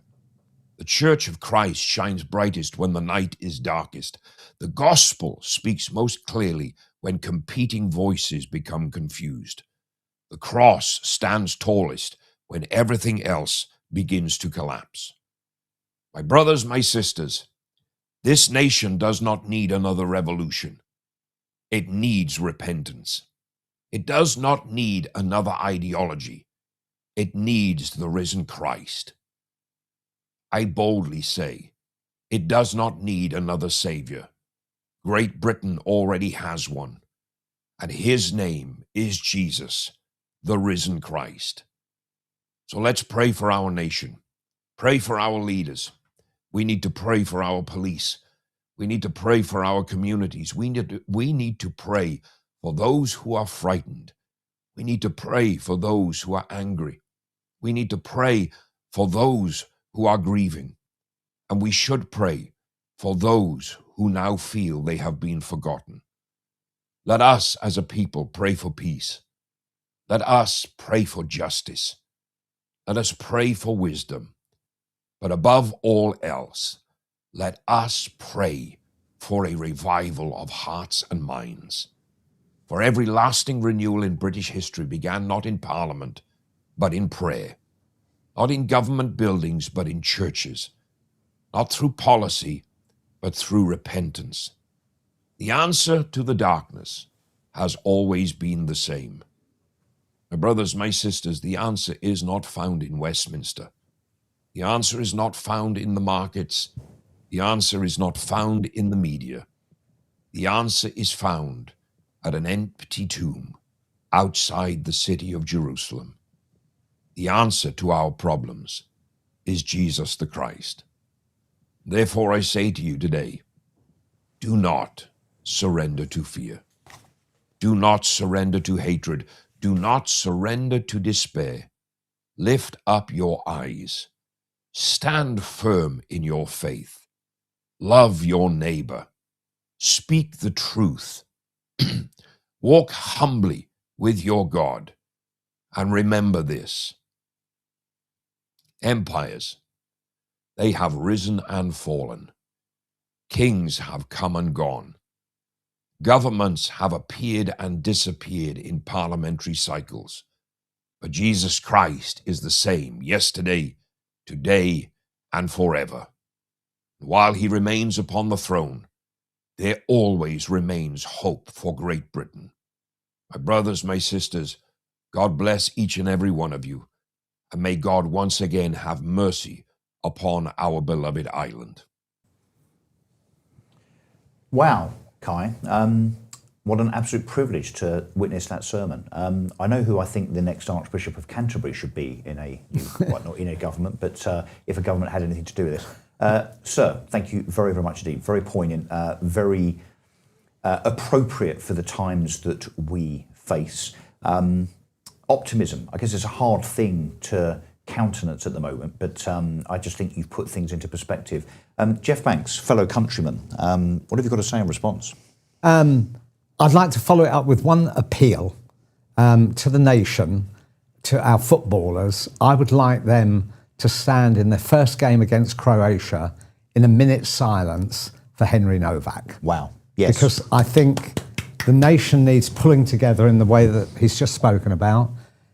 It would breed optimism. It would actually give us a sense of 1 minute when as a nation we could all come together and heal. And I think it would be a great gesture. Yeah, I totally agree. I've written to Prince William. I've had communication with the FA. I've written to every editor of every major newspaper. And in my heart, I believe it's something the family would like. And I think we as a nation, we actually need it. Very, very well said. Jeff, no one's going to disagree with that. Have you had a response? I had 1.3 million responses on my Instagram site. But not from the FA? I haven't had one from the FA yet. But 96% of them agreed, yes, it would be a great thing. Yeah. Yeah. Kai, I bet you're not disagreeing with that. Although I have to say the Church of England and the Catholic Church have been very, very quiet in recent days and weeks, both with regard to Henry Novak and, of course, Stephen Ogilvie, who we should remember is the victim of what happened on the streets of Belfast. Before we go, I have to say, why? I mean, you're an extremely articulate and vocal, I wouldn't say opinionated, but poignant individual with regard to... Oh, I'm opinionated. Yeah, no, you are, but in the context of the church, and that's going down a storm, as you know, every week, every Friday on the Mike Graham Show. Why are the church as a body, churches as a body, so quiet? Cowardice. There's no other word for it. It is pure cowardice. They've abdicated their moral responsibility in favor of their woke liberalist ideology. I mean, you know, the C of E now advocates for open borders and has surrendered the altars built in worship to the risen Christ, to the gods of false ideologies and false doctrines and goodness knows what. And I'm not surprised by their silence. I've called them out publicly this week over it. It is absolute moral cowardice. And they are no longer the faith leaders that this country is turning to. And rightly so. There are men that have dared to raise their heads above the parapets, to speak the truth in love, to call out the hypocrisy and the heresy. And there's no other word for it. The fact that they are silent tells the general public everything you need to know about their moral cowardice and their abdication of responsibility in favor of putting, illegal immigration and other issues like that far above what is right in the eyes of men and in the eyes of God in the face of such atrocities that we've seen in the last few weeks. Bishop Kai, thank you. I could do another hour on this. I think the viewers could too, but we have someone lined up that we need to throw to in a minute. There's a promo which sounds completely inappropriate given the travesties of this week and a government in meltdown, but solid and very appropriate words from Bishop Kai there. Thank you, Kai. And incredible. I'm sandwiched here between the voice of God and the voice of political and sartorial excellence. Wow, what a privilege this has been. Look, I'm now going to throw to Poochie's Pooch. Then we're going to go to Mark Littlewood, I think, who's going to tell us a few things about his forthcoming show related to something called the World Cup. I think it's football or something like that. I don't really know. But look, it's been an honour, can I just say. Am I coming back after this? We're doing Poochie's Pooch and then go straight to Mark. No, we'll come back. Okay, so I'll do me quick little goodbye in a minute. But let's do Poochie's Pooch, which is a slight gear change.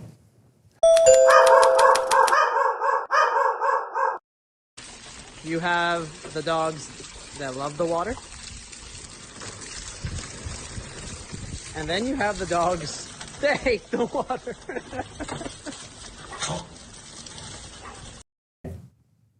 Wow, okay, there you go. Quite a contrast to the rest of the show, and indeed to Bishop Kai, who of course will be back next Friday when the big man himself, Mike Graham, is back. It has been, and I keep saying, but I'm going to keep saying it, an honour and a privilege to be in Mike Graham's chair. I'm somehow, look, they've allowed me to do this for a week, and I don't think, apart from the token lefty, it's a bit of an experiment on my part. I think it's all gone okay, it seems. And we've had some laughs. We've done serious. We've done information imparting, and we've definitely done opinion. Hopefully, we've kept you all informed and entertained. The guests this week have been absolutely astonishing. But above all, you have been fantastic with your comments. I mean, there's literally been tens of thousands of them over the last 5 days. But my hat is tipped to the production team here. So Elena, Scarlett, and of course, Charlotte the Brains, Pooch, and Mike Graham, will be back on Monday at 7 o'clock. Hopefully with all of his limbs intact, given that he's been fighting great white sharks off the coast of Cyprus. You have been fantastic. I've thoroughly enjoyed this. I'm apparently back on Monday too with a show of my own. But more importantly is Mark Littlewood's show, which you can see on UK Live. You saw the link on the screen there. Should we see it again? Yeah, that is next. Mark Littlewood talking about all things football with a bit of politics and banter thrown in. Guys, thank you. The Conservatives are now the party of high tax. On their watch, the tax burden is the highest in 70 years. I worked as an economist at the Bank of England before entering politics. I know what it takes to run a successful economy.